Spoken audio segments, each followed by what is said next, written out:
NRK Radio.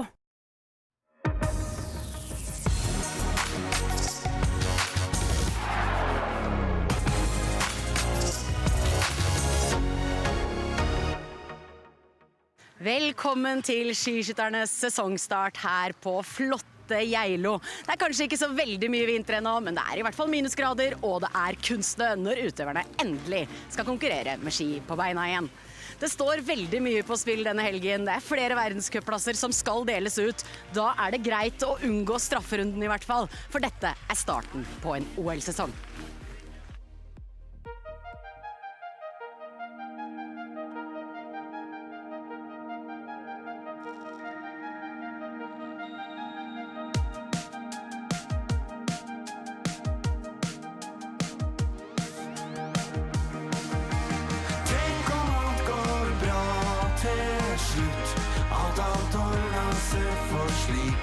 Slike tullinger som mus. Tenk om alt skulle ordne seg, at det finnes magi et sted, der alt ennå kan skje.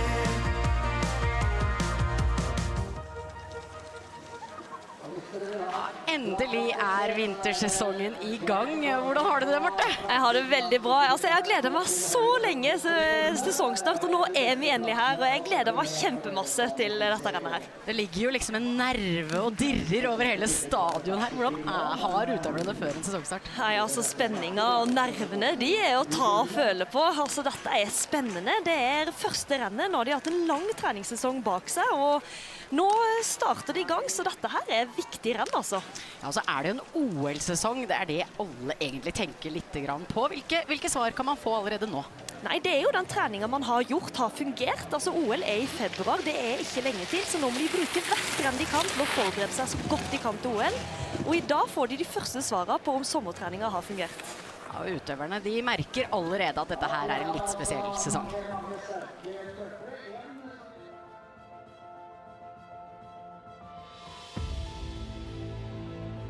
Det jo noe som skjer hvert 4. år, og det ikke så ofte, så man kjenner jo automatisk litt ekstra på presset I år. Det gjør man. Enda mer gira på å gjøre det bra og komme seg ut I verdenscup så fort som mulig. Så det 4 plasser I stedet for 5 eller 6 som det VM og verdenscup. Ja, det blir jo mye snakk om det da, sånn som nå.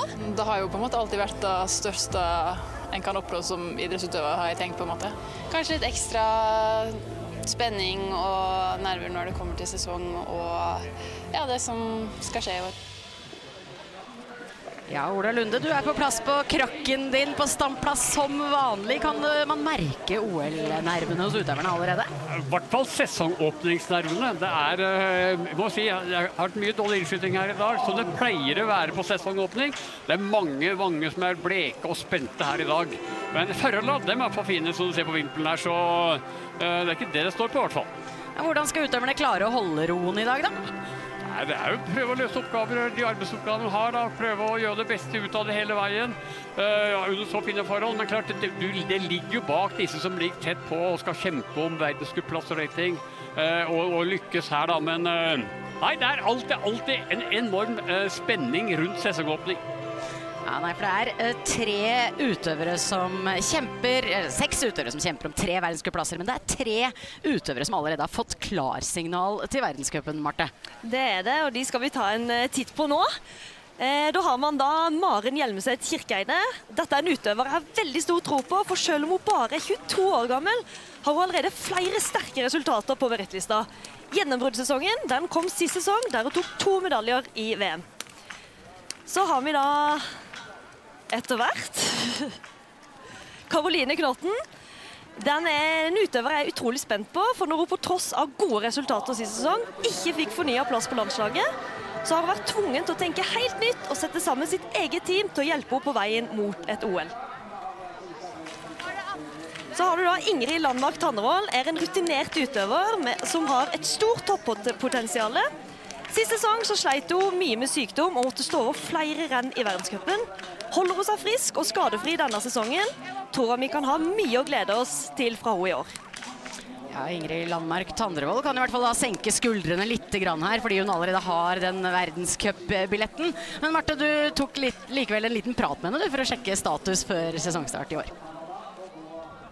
Er vi på? Ja, her er det direkte. Ja, oi. Ja, direkte sendt på NRK2. Ja. Ingrid, hvordan går det med deg? Bra. Ja, hva med deg? Det går fint med meg. Ja. Men vi er jo ikke så interessante lenger. Nå er det jo du som er interessant. Hei, jeg skal se på Mesternes mester og alt mulig med deg. Jeg gleder meg til den slow-moen. Det er liksom høydepunktet. Ja, den kan du glede deg til. Det var felt. Men du hadde jo ganske mye motgang i fjor. Ja. Mye stang ut. Har du liksom jobbet noe spesielt inn mot denne sesongen? Kom du noe styrka ut av det som skjedde, eller har du... Det er jo på en måte vanskelig liksom å nå er jeg jo hjerteoperert da. Det er jo et veldig godt utgangspunkt, fordi det kjente jeg var krevende å hoppe ut av sesongen, operere og så komme inn igjen. Men jeg er veldig glad for at jeg fikk gjort den operasjonen. Har du jobbet noe ekstra mentalt inn mot sesongen her, for alt du har gjort tidligere? Ja, jeg har både det, men også egentlig å prøve å bygge opp skytingen min litt på nytt. Ha litt sånn beginners mindset, på en måte. Føle at jeg kan stå på start i november og føler liksom at jeg har ikke bare snudd bunken og prøve igjen liksom, men virkelig bygge helt opp fra start da. I hvert fall ha den følelsen av at jeg har prøvd å snu alle steiner jeg kan snu. Ja, Ola Tandrevold forteller at hun har tatt noen grep når det kommer til skytingen. Hvordan har det sett ut på innskyting i dag? Ja, det har vært litt variabelt. Det er veldig mange bra skutt på liggende, så det var litt mer ustabil på stående. Hun merker nok at det er sesongpress. Her har vi de 2 første serier, så det er 9 veldig gode skutt der, og så har hun dratt ut 1, og det er jo ikke så nøye. Så har hun skutt 2 serier til, som viste at ja, det er satt bra, men så må jeg si at jeg er veldig spent på hvordan ståleskyttinga skal fungere denne sesongen. Har jobbet veldig mye med å forbedre stillingen, endre noen småting på den, og da håper jeg at du kan komme godt i gang der. Hva er forventningene til Tandrevold i sesongen som kommer da? Ja, forventningen er jo at du kan være med å kjempe helt i toppen, og 5. februar kan være med helt oppe der og kjempe om en OL-medalje.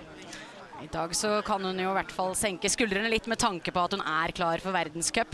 Det kan også Caroline Knotten gjøre. Hun mistet landslagsplassen sin etter forrige sesong. Derfor har hun tenkt helt nytt. Hun har laget seg et nytt team, og der er det mamma som har blitt kanskje den aller viktigste. Alene og på egne bein. Det her er den første sesongstarten for Caroline Knotten utenfor landslaget på mange år. Da har en støttespiller blitt ekstra viktig. Mamma, jeg tror hun er en av de her som har flest høydedøgn. Det er gøy. Jeg merket det på formen at jeg ikke var i god form de første dagene i Livigno. For mora har blitt en av de viktigste brikkene. Og hun har mange roller som må sjongleres. Hun står i kikkert, hun sykler bak meg når jeg har hardøkter, på en måte ut med armene.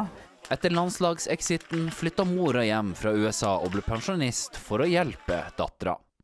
Valget har ført hele familien Offigstad-Knotten tettere sammen. Det er dedikasjon i Knotten-familien, og det har det alltid vært. Det synes jeg er deilig å kunne si, at jeg har skikkelig trua på meg selv, og jeg har trua på den jobben vi gjør, og jeg skal ikke være noe dårligere til vinteren enn jeg har vært før. Det er ikke bare Knotten som har gjort endringer. Hvem er det som sitter i kommentatorbåsen nå da, Vegard? Nei, vi kan jo gå inn og sjekke. Jeg er sikker på at mange av utøverne føler på litt spenning før sesongstarten her på Geilo. Vi kan jo høre med NRKs kommentatorbod. Hvordan er det med nervene, Torgeir? Vi kjenner at de begynner å komme litt nå. Det har jo vært en litt sånn mørk og mild og litt stusslig høst egentlig. Så kommer vi til Geilo, snø, kuldegrader. Vi kjenner spenningen. Vi er jo litt spent på hvor løperne står, men vi gleder oss aller mest da. Og ved siden av deg så har du Ole Kristian. Og Ole Kristian, hva slags forventninger har du til helga her på Geilo? Ja, jeg gleder meg veldig til fine skiskytterrenn. Vi får sprinter i dag, og det er liksom kanskje for disse beste langrennsløperne som kan være med i toppen selv med en strafferunde. Får vi Formel 1-øvelsen fellesstart i morgen, der får vi dueller, skulder ved skulder. Det skal bli fartsfylt dette her. Og jeg må jo bare si, Geilo er jo det stedet i Norge nå med høyest, eller minst hals og høyest skuldre. Det er ganske heftig å gå rundt her og bare kjenne nervene ligger i lufta, altså. Dere skal jo være en duo gjennom hele vinteren, og det gjelder å være på fra start. Altså, hva er det som står på spill allerede fra startskuddet går her på Geilo? Ja, I det store bildet så er jo vi spent på hvordan livet etter brødrene Bø blir. Johannes og Tarjei har begge lagt opp, og på kvinnesida har vi en del å revansjere. Og disse rennene i helga, sprinten og i dag da, og fellesstarten i morgen, de gjelder jo som kvalifisering for første verdenscuprunde, som er bare 2 uker unna i Østersund. Det å komme med der er jo en viktig start da, for å slå seg inn i OL-troppen. For til tross for mange fine renn i vinter, OL i Anterselva på NRK i februar, det er bare å glede seg. Og det toget det begynner å gli litt ut fra perrongen. Du skal være rask hvis du kobler deg på det litt senere i sesongen. Det kjøret der begynner nå, og når NRK skal sende OL, så er vi veldig spente på hvem som skal rett og slett delta for Norge i skiskyting. Ja, vi vet kanskje at de 2 der skal delta for NRK i OL, men det er mange andre her som har lyst til det. Det er som sagt 6 kvinner som kjemper om 3 verdenscupplasser, og de 3 kvinnene på elitelandslaget, de kjenner godt på nervene. Jeg er nervøs før helga, det skal jeg ikke legge skjul på, og det tror jeg det er mange andre som er også. Og så er det jo så enkelt som at er du god nok, så får du gå verdenscup. Er du ikke god nok, så får du gå IBU-cup og prøve igjen. Det betyr jo bare at vi er veldig mange gode jenter på en måte som kjemper på plassen, og det er veldig gøy at det er såpass mange som har mulighet til å kvalifisere oss. Det er jo selvfølgelig både spennende og tøft mentalt, men jeg synes jeg har gjort en veldig god jobb i år og gleder meg egentlig bare til å komme i gang. Ja, da vil jeg si jeg har jo kjempelyst til å gå verdenscup, så jeg kjenner jo litt da når jeg står på startstreken, vil jeg tro. Ja, hvordan ser du på denne kampen for å komme seg til verdenscupen, Marte? Nei, det blir en hard fight, og selvfølgelig, de på elitelaget har selvfølgelig lyst til å vise seg fram her i dag. De er jo antatt best, og presset ligger litt på de, så det er noen køye skuldrer ute i løypa her i dag. Hva tror du skal til da? Nei, det er jo det å klare å gjøre det de skal. Da. Den kjedelige, som man alltid hører, fokusere på arbeidsoppgavene, la nervene ligge igjen på startstreken, ut og gjøre det de har trent på. Og som jeg var inne på i stad, dette er første rennet der de kan trene på det de faktisk gjør i OL, så dette her må de bare klare. De har jo spesifisert disse uttakskriteriene i år, og dermed også satt opp en liste over utøvere som er på en måte klare. Hva synes du om måten man gjør det på? Nei, det skaper jo litt trygghet med de som allerede er kvalifisert, og så er det 6 stykk som kan kvalifisere seg til verdenscup, og det gjør jo at da vet man at kampen står mellom de. Det er 3 plasser, det er tøft, de må prestere. Heldigvis har de 2 dager å gjøre det på, men den første, det er på sprinten her i dag. Det er jo basert på resultater fra tidligere, eller forrige sesong da, som gjør at de har kommet på den lista. De som er med videre, de har også hatt gode resultater fra før av. Det er jo noen navn vi ikke kjenner så godt til her, med Marit Øygård, Karoline Erdal, Emilie Kalkenberg som står utenfor landslagssystemet. Hva tror du om dem? Nei, de er nok revansjesjukene. De har mye å vise frem. De står, som du sier, utenfor landslaget og gleder seg til å vise de andre hva de har trent for. Så jeg håper at de har en offensiv holdning før dette løpet. Hvordan taklet du nervene før start da? Nei, altså, det var litt varierende. På mine beste løp så taklet jeg det bra, men selvfølgelig, jeg synes kanskje åpningsrennet var de løpene jeg gikk med mest nerver. Ja, det er mye nerver. Det er straks klart for start, og da får vi kanskje noen svar. Sendingen sponses av energi- og teknologikonsernet Eidsiva, regnskapsprogrammet Fiken, Natre, vinduer, balkongdører og heve-skyvedører, og Ris Bilglass, skifte og reparasjon av bilglass.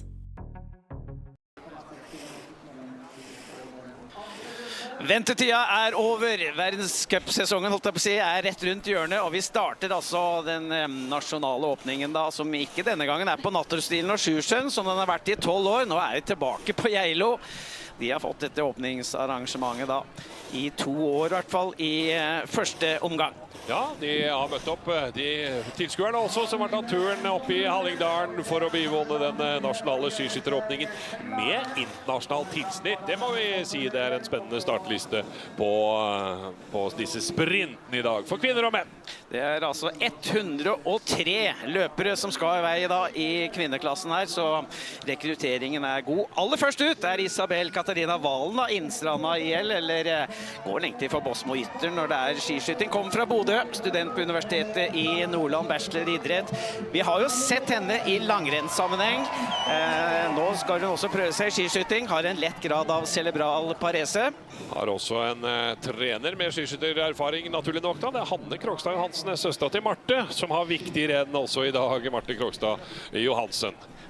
Mens start nummer 2 her nærmest løper ut, deretter nummer 3. Vi skal da skulle hatt Oddrun Hjelmeset Kirkeide på nummer 2. Nummer 3, det er Toril Eggan, Rennebu idrettslag, og en del av dette team Konsto, som har base på Lillehammer. Ikke så mye natursnø enda på Geilo, men det er veldig gode forhold tross alt da. Kunstsnøen ligger fint til rette i traseen. Og på Vestlia i hvert fall, da, for de som er kjent, så har man begynt å produsere ordentlig med kunstene også. Skal nærme seg alpinåpning da, men natursnøen har ikke helt inntatt Geilo enda. Det er altså 5,5 minutter mellom første løper da, Isabel Katarina Valen, og neste løper Oddrun Hjelmeset Kirkeide. Kirkeide er jo et veldig kjent skiskytternavn på kvinnesida da. Maren Hjelmeset Kirkeide, bronse fra fellesstarten i VM sist vinter, er søstra. Ja da, og Oddrun her så på det som var Norgescup i fjor, 3% 86-68. Da er hun best på liggende skyting, mens Maren er jo best på stående, så de får slå sammen egenskapene, så blir det enda litt bedre gjennom vinteren. Ja, de får hjelpe hverandre, de to. Det er ikke den tyngste traseen de skal igjennom her, selv om de går inn i en ganske frisk motbakke da, rett ut fra etter starten her. Toril Eggan, som vi nevnte, Rennebu idrettslag, som har flere løpere med denne gangen. Vi snakker om at det er ganske raskt føre, Marte. Du har gått rundt her. Hva er din dom? Ja, det er raskt føre. Det er kjempefine forhold. Jeg er så imponert av hva de har fått til med bare kunstene. Raske forhold. Og så sier løypa er ganske rask, men de har en lang motbakke midt inne i løypa her. Og da er jo, Marte, inngangen, hva synes du om den da? Kommer langs elva og fjorden inn, og så en liten bakke opp bare. Ja, det er det. Det er etter den lange, tøffe motbakken, så har du et lett parti, og ganske lett inn, men allikevel, det er ikke en utforkjøring der du bare kan sitte i hockey. Du må jobbe hele veien, så her er det den som har ikke pådratt seg for mye syre, men klarer faktisk å skape fart gjennom svingene inn til standplass, som blir viktig. Alina Skripkina fra Kazakhstan her er ikke helt ubeskrevet blad. Gikk jo ankeretappen for Kazakhstan under VM i Nove Mesto i 2024 for eksempel, men det er flere internasjonale navn her. Wow. Shona Penry fra Storbritannia. Neppe en seierskandidat i dag, riktig nok. Nei, skal ikke være det. Gikk VM i Lenserheide 15 kilometeren, så var hun da nummer 72, har jeg notert meg. Men britene har lag i hvert fall. Det er jo Australia, Danmark og flere nasjoner her, og de har også et OL i sikte, med tanke på det å kapre da det internasjonale skiskytterforbundets wildcard på ranking når vi nærmer oss det da. Apropos utenlandske utfordrere, også Polen stiller med mange løpere, både elitelaget og dette B-laget. Så Kamila Cicon her er en av de polakkene som går ut. 28 år gammel er hun. De har jo en norsk trener da, Tobias Torgersen, som har holdt til der nå i flere sesonger og er selvfølgelig litt alene i støtteapparatet da. Vi må vel si at det norske støtteapparatet er noe større. Det er det. Tobias gjør mye han.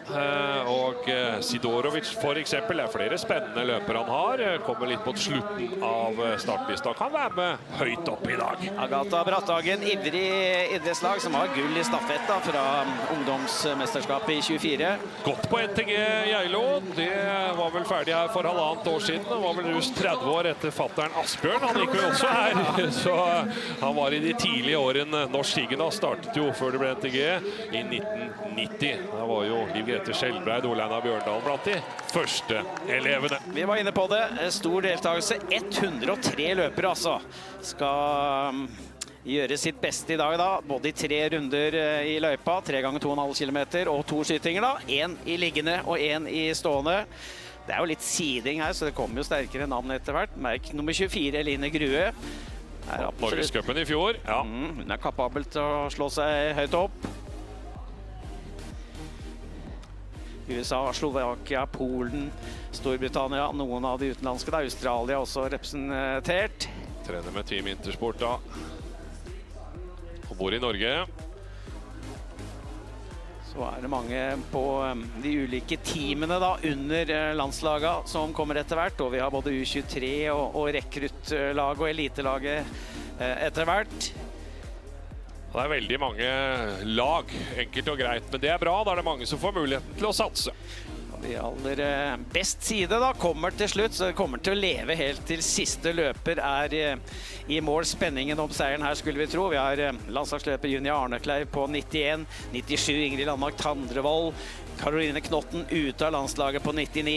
Revansjesugen selvfølgelig, selv om hun allerede har fått klarsignal til World Cup. Dorothea Vire fra Italia. Italias store hopp sammen med Vitozzi i OL i februar, og sist ut Maren Hjelmeset Kirkeide.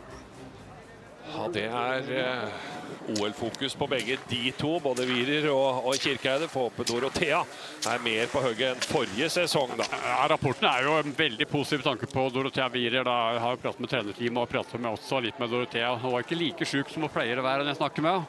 Så, tar du det som et godt tegn? Ja, jeg tar et godt tegn. Hun har trent vært veldig solid i treningsarbeidet. Og dette er jo første løpet, da, så da får vi virkelig en pekepinn på hvor Dorothea Virer står treningsmessig og hvilken form hun er i. Det er ikke så lenge før det kommer inn til deg hvor du har første skyting heller, men i og med at vi er ute i langmota her, Marte, du har gått rundt her. Hvis jeg sier at løypa på Sjusjøen og det vi har brukt siste året er tøffere enn denne, er du enig eller uenig? Ja, jeg er på en måte enig. Den er mer opp og ned og mer ujevn. Denne løypa her er mer tredelt, der du har et slagsparti, og så er det denne motbakken som man ser her, og så er det et jobbeparti med ganske lett terreng inn. Men samtidig, du må ha ganske kraft i beina, og vil ikke si at den ene er lettere enn den andre. Det spørs litt hvordan type skiløper du er. Ingen løype er tung for deg, vet du, Marte. Jo, alle er det nå. Dette ser jo ut som litt orientering det der å finne fram, men her er det bare å følge den hvite stripa med snø. Guro Femsteinevik da, Hålandsdalen idrettslag, og da er det jo lett å tenke på søstre også, Ragnhild Femsteinevik, som kom fra VM da i Lenseraide sist vinter med 2 sølvmedaljer. Den ene sammen med Johannes Tingnesbø i parstafett.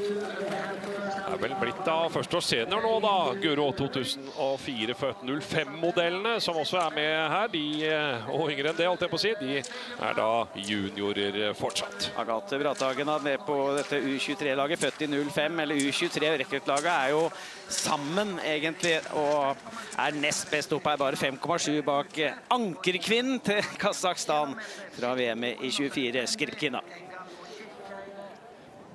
Ja, Marte, det er en sånn sprint. 3 ganger 2,5. Litt raskt føre. Hvordan vil du lagt opp? Noe annerledes enn ellers, eller bare la det stå til? Nei, altså det er en løype. Jeg tror det kan være lurt å disponere litt i. Når du har denne her lange bakken, og som jeg sa tidligere, liksom at det lønner seg å ha en del kraft i beina i det lettpartiet inn til mål og skyting. Så ha litt kraft igjen, ikke brenne for mye i den bakken, for jeg tror ikke det kommer til å skille så mye. Men å ha litt kraft igjen, litt overskudd på skytinga, dette her blir nok avgjort på skytebanen, tror jeg da. Kjører tøft i dobbeltdans her, Eva Lier Malstad, og setter jo en litt ny standard. 6 sekunder foran Skripkina fra Kazakhstan, holder farten fint over toppen her altså. Men nå, Ola, nå skal OL-skuddene begynne her på Geilo. Ja, de skal det, og det her så si noe om skytebanen her på Geilo. Den er kjent for å være ganske lettskutt da. Det er veldig gode resultater vært her på Norgescup i alle år, og under de forhold som er akkurat nå, så er det jo helt perfekt skytterforhold. Det kan komme en trekk opp dalen her også. Ja, det kan perfekt, Ola. Ja. Det kom noen på innskytningen litt, men stort sett veldig, veldig bra. Til Østreng da, 6 tiendere bak Alstad på andreplass, oppe ved 1,1.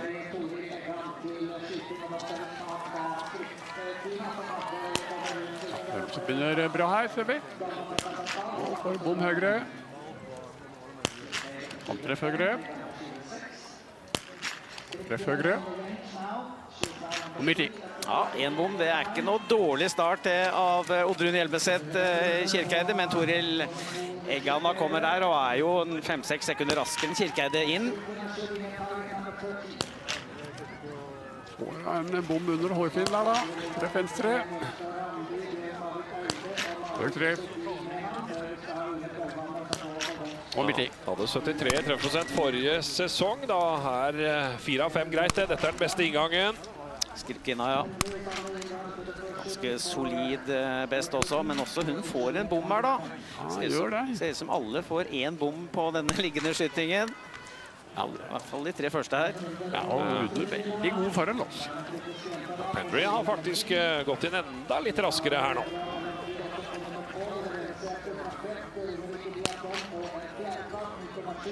Bra her. Treff høyre. Midt i. Og midt i. Bruker litt tid. Ja, ikke noen rask serie, nei, men en perfekt serie. Ja, du treffer, og det er selvfølgelig det aller viktigste. Så det er en god utgangstid til en skyting, dette for Pendry. Ja, det er ikke ofte jeg har sagt det, altså, men nå er det Storbritannia som leder etter første skyting her. Ja. Mange polske løpere på plass, da, både elitelaget og B-laget.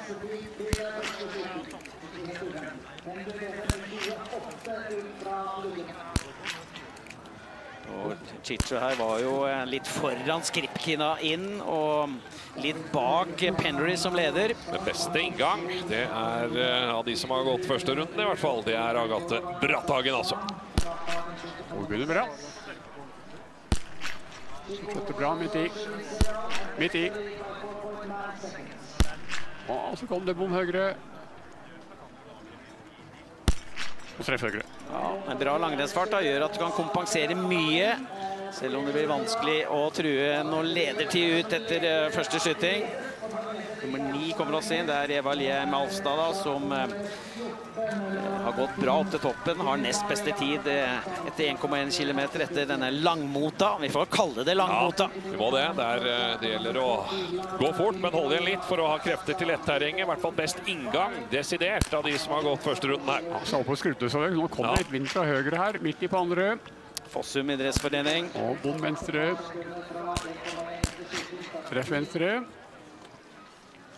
Og en kjempebom venstre. 2 runder da. Også under en del av team Konsto da. Marte, du står og ser litt på løpere på vei inn der under skyting. Har du merket deg noe spesielt foreløpig? Nei, det er jo litt blaff i vimplene som jeg har vært inne på her, og har sett at noen har skrudd og noen ikke. Og det er jo nok litt nerver, tror jeg, som gjør at ikke det har vært sånn kjempehøy treffprosent så langt, fordi litt høye skuldre, man er litt nervøs før man går inn på skyting, så gjør at man kanskje ikke kommer helt i stilling som det man gjør på trening. For den nerveskruen, den har vi ikke. Å skru den ned. Man skulle hatt det. Ja, han skulle hatt det også. Spenningsnivået er høyt. Ja, den som finner opp den. Ja. Den har en gullgruve. Men det er kanskje, det sa du ikke det, Marte, det renner i året hvor man er nesten mest nervøs, i hvert fall, ja.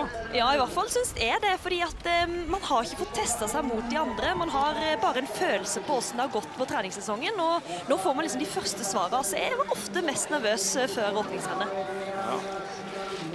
Det var altså Chicho fra Italia som leder etter første skyting foran Pendry i Storbritannia og Bratthagen da på tredje. Nå kommer Helene Sæter ganske kjapt inn her. Fett går rundt for og er en del av Team Romerike Biathlon.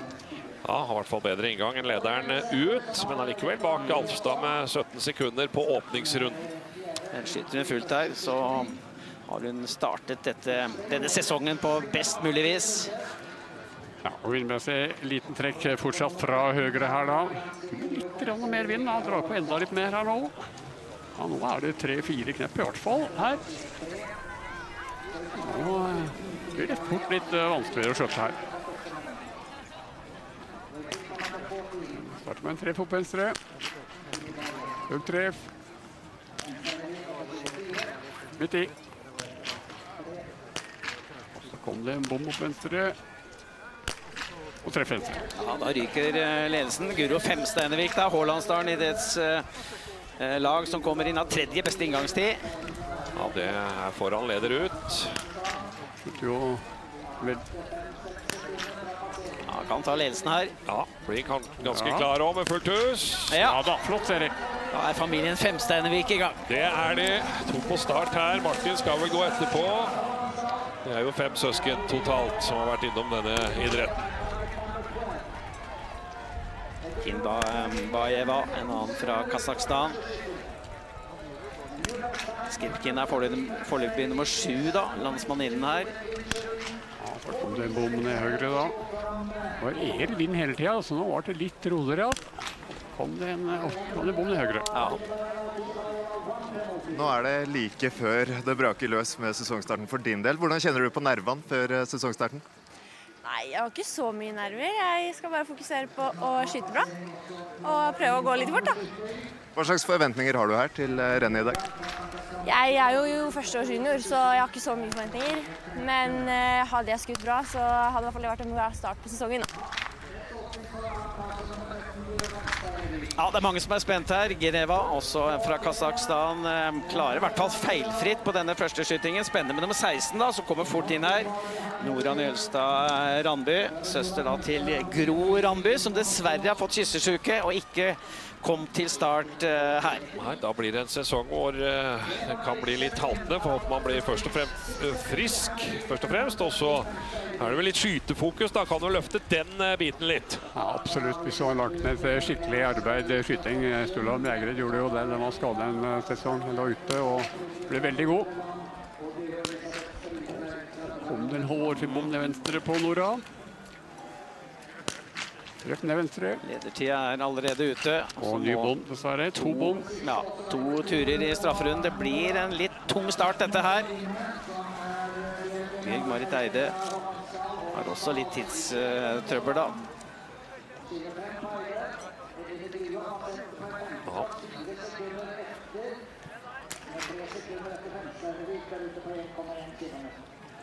Ja, høy treff. Midt i.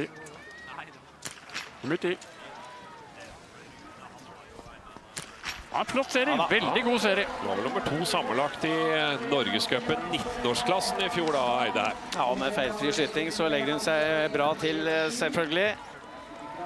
Mari Sofie Mæland er neste. Det blir jo mye skyting under en sånn sprint som det her. Da fikk jo en bonde høyre der da. For Markane idrettslag, de har jo noe bra utøvere der hatt gjennom tida. Ja, det er mildt sagt. Det er et solidet. Det må være verdens beste skytterklubb, vel? Ja, må være det. Ja. Kristiane Tronerud Kveldvannet. Justrerer litt, får vekk litt. Det er fortsatt Guro Femsteinevik som leder ut etter første skytingen. Feilfritt, og 7.22 er tiden henne ut etter første skyting. Ja, en fin serie der. Det var jo språdd litt sånn ordentlig vindkast utover dagen her, Ola. Hvordan er det nå? Nei, akkurat nå er det... Ja, akkurat nå kommer litt mer blues borte, men det er fortsatt greie forhold, og du får litt av vind fra høyre fortsatt. Her er det en hel rekke inne på stående skyting akkurat nå, så vi er i gang der og nå. Ja. Rolstad, start nummer 20, har gitt fra seg 17,9 sekunder til beste tid inn til første skyting. Men ikke så langt unna leder. Nei. Ja, på fullt hus her. Ja. Da legger hun seg bra til.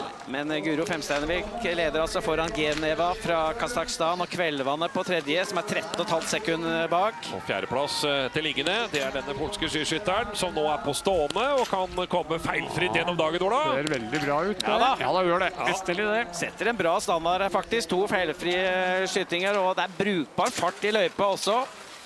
Men Polen har jo enda sterkere løpere utover dagen her. I hvert fall på papiret. På papiret har de det, på merittene har de det. Chico har vel da ikke vært topp 60 i verdenscup, men hun legger en bra list her med 2 fulle hus, når vi har sett hvor det har vært en del bommål, altså det må vi si. Det har vært mye bom, og så er det spennende å se som været utvikler seg etter her nå, for akkurat nå kommer det ganske bra vindkul her, så vind er helt klart økende akkurat nå. Eline Grue da, som er fra Kvikne og går for Kvikne idrettslag, er en del av Holmenkollen Biathlon. Har studert psykologi, holder vel på med det i Trondheim fortsatt, Ola? Ja, så vidt jeg vet, så gjør hun det. Hun er jo god til å skyte, vant Norgescupen i fjor. Jeg har forventninger om nå 5 gode skudd her, Ja, 2 NM-gull også, fra 2019. Da smelte hun til med 2 titler. Ja, det var enormt, og jeg må si litt overraskende før NM, men det var veldig bra. Ja, det er bra inngangstid. 5. beste er bare 9 sekunder bak Alfstad, som er best inn, og med feilfri normal skyting av henne, så kan det være en ny lederkvinne. Her i nærheten av Femsteinevik også leder ut 4 sekunder bak Selre. Skrur bakover på skruen der.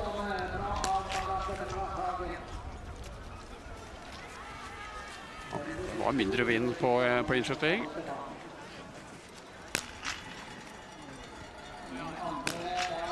Bra gang her. Og midt i.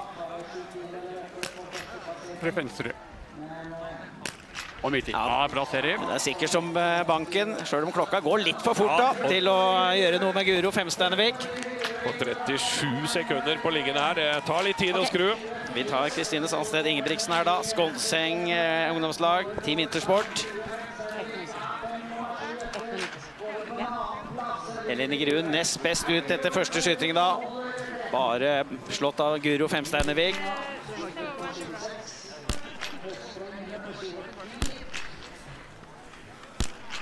Han går veien der, Oda. Ja, det ser veldig bra ut da. En flott serie, rask og bra serie. Hvor klar er du for å starte sesongen her på Geilo? Jeg føler jo egentlig veldig klar, men når en kommer inn i denne startbåsen her, så får en jo alltid litt høye skuldre, så nei, det blir veldig spennende å komme i gang og se status egentlig da. For en har jo trent et helt halvt år og lurer litt på hvordan det faktisk er, så, men jeg gleder meg. Masse lykke til. Takk. Og så kommer Guro Femsteinevik inn da, hun som leder etter første skyting. Da skjøt hun 5 rett ned, og har jo en suveren ledelse inn her til stående skyting. Treffer hun 5 her nå, så kommer dette til og med i en meget god plassering. Kantreff høy, brukte tid til førstskuttet, finner roen. Bom langt over. Treff høyre. Midt i. En kant ut, venstre, uheldig der. Det ble litt kostbart med 2 der da. Det så lyst ut, men nå renner sekundene fort på, altså. Start nummer 1 har kommet i mål. Hvordan var dette, Isabel? Det var en ganske tøff løype, men jeg følte at jeg gjorde en bra siste runde med 5 treff, så jeg er veldig fornøyd. Hva er dine planer denne sesongen? Nå så langt som mulig. Det er jo veldig mye snakk om Paralympics her, men først må man kanskje gjøre noen resultater. Ganske fersk, startet å satse i juni, så det har gått veldig bra til nå, og så håper vi at flyten går videre, ja. Ja, så er det Rakisheva fra Kazakhstan her. Tiden allerede ute, og med 1 bom så faller hun ganske langt ned på den lista. Kanskje ikke forventet at hun skal være med opp i toppen heller. Mer spennende med Geneva. Ja, den er spennende. God inngang, og så blir det bom her også. Får det en bom med venstre. Ja, 1 runde totalt da. Det var ikke helt å markere seg laget fra Kazakhstan. Selv om Geneva klarte seg bra på første skyting, så ble det litt for røft her. Det er det, men kan med en god siste runde nærme seg polske lederen der etter stående eventuelt. Da vi får se.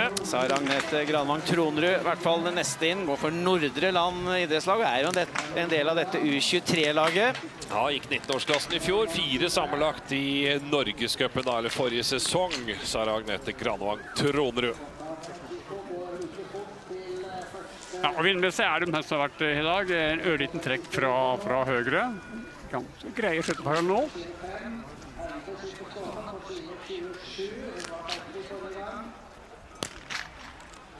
Bra. I høyre.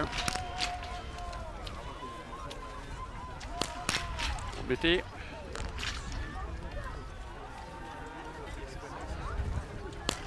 Litt i her, treff venstre. Kjemper inn hvert skudd. Ja, gjør det. Og så kom det en hårfin bom venstre. Eide kunne vært sånn i nærheten av en god nestbeste tid der, men må innom strafferunden dessverre. Det viser ansiktsuttrykket at det er det lille sukket man får når det blir strafferunde og ikke spurtrunde først. Start med 47 legger i vei da, og det er ikke hvem som helst det. Det er Elina Østerbø, Markane idrettslag.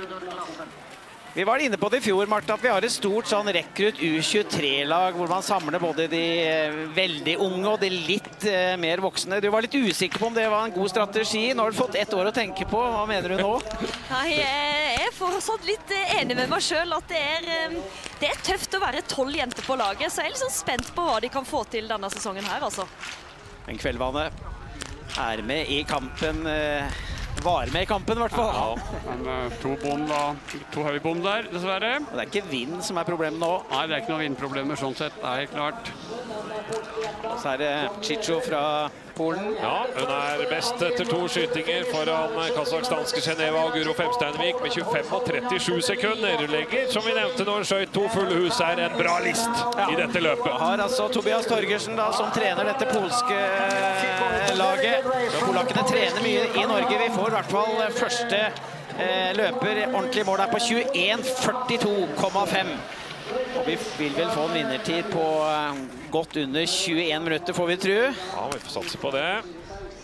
Ganske en rask 2,5 kilometer godt føre på denne kunstene. Kristian Almeland Rolstad, neste inn. Ja, fikk en hårfull bom mål der da. Og en kant inn venstre. Her er en del av Oslo skiskytterlag og team Romerike Biathlon. Ja, en ganske nyoppstartet team da, Team Romerike Biathlon da, så begynte i fjor. Har mange gode løpere. Skru litt her. Ja, det er jo litt av vind her da.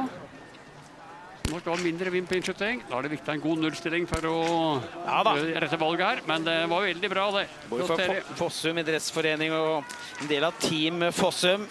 Det er mange gode team i hvert fall som gir muligheten til at mange satser også. Her er Darcy Morten, hun er vel da på Team Intersport, bor på Lillehammer og satser på en OL-plass. Det er jo en del vintersportsutøvere, eller skal vi si særlig i skisport da, enten er skiskyting eller langrenn av utlendinger som rett og slett bosetter seg i Norge for å få best mulig treningsforhold og kultur for å utvikle seg som utøvere. Det går litt gjetord om Norge i skisporten. Marte Krokstad Johansen da, en av de som skal slåss om en verdenscupbillett til Østersund. Og selvfølgelig slåss om en OL-plass etter hvert. Eline Grue har en kjempetid inn. Var bare, bedre enn de som leder ut. Bare Femsteinvik som var bedre inn, men hun bomma 2. Ja, midt i på tredje. Og til venstre.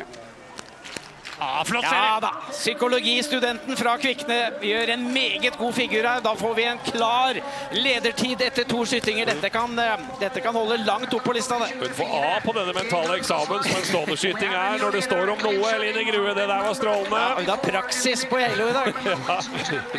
Får bestått av deg, Ola, vel? Ja, veldig bra. Så vet at hun hadde skjøtter mye raskere enn de andre vi har sett tidligere. Hun er jo en offensiv og veldig god skytter. Så er det Maren Sofie Brennare Gran da.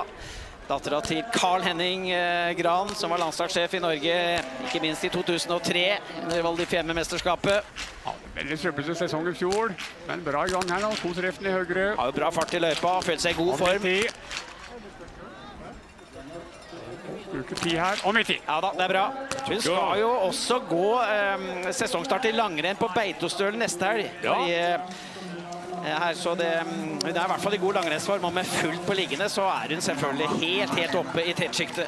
Lyset på Geilo, tror jeg. Tok NM-sølv her på seniorsprinten også, for 1,5 år siden, når det var Norgesmesterskapet på Geilo. Ja, finsk mor. Ja, det er både finsk og norsk. En forferdelig dårlig sesong i fjor, da skyttemessig veldig dårlig, og fysisk heller ikke, men nå ser det jo veldig lovende ut da. Anne, nå er det like før det braker løs for din del. Er du klar for å starte sesongen? Ja, nå er jeg klar. Nå har jeg gledet meg lenge, så det blir skikkelig gøy. Hvordan står det til med kropp og form? Føler du at du er i rute til sesongstart? Ja, det får vi jo fort svar på, men jeg føler jo at i og med at jeg ikke har noe press, og jeg vet hvilke renn jeg skal gå, så har jeg prøvd å utnytte det litt da, til å på en måte, jeg trenger ikke være i topp for denne helgen her, men jeg føler meg klar. Masse lykke til. Tusen takk.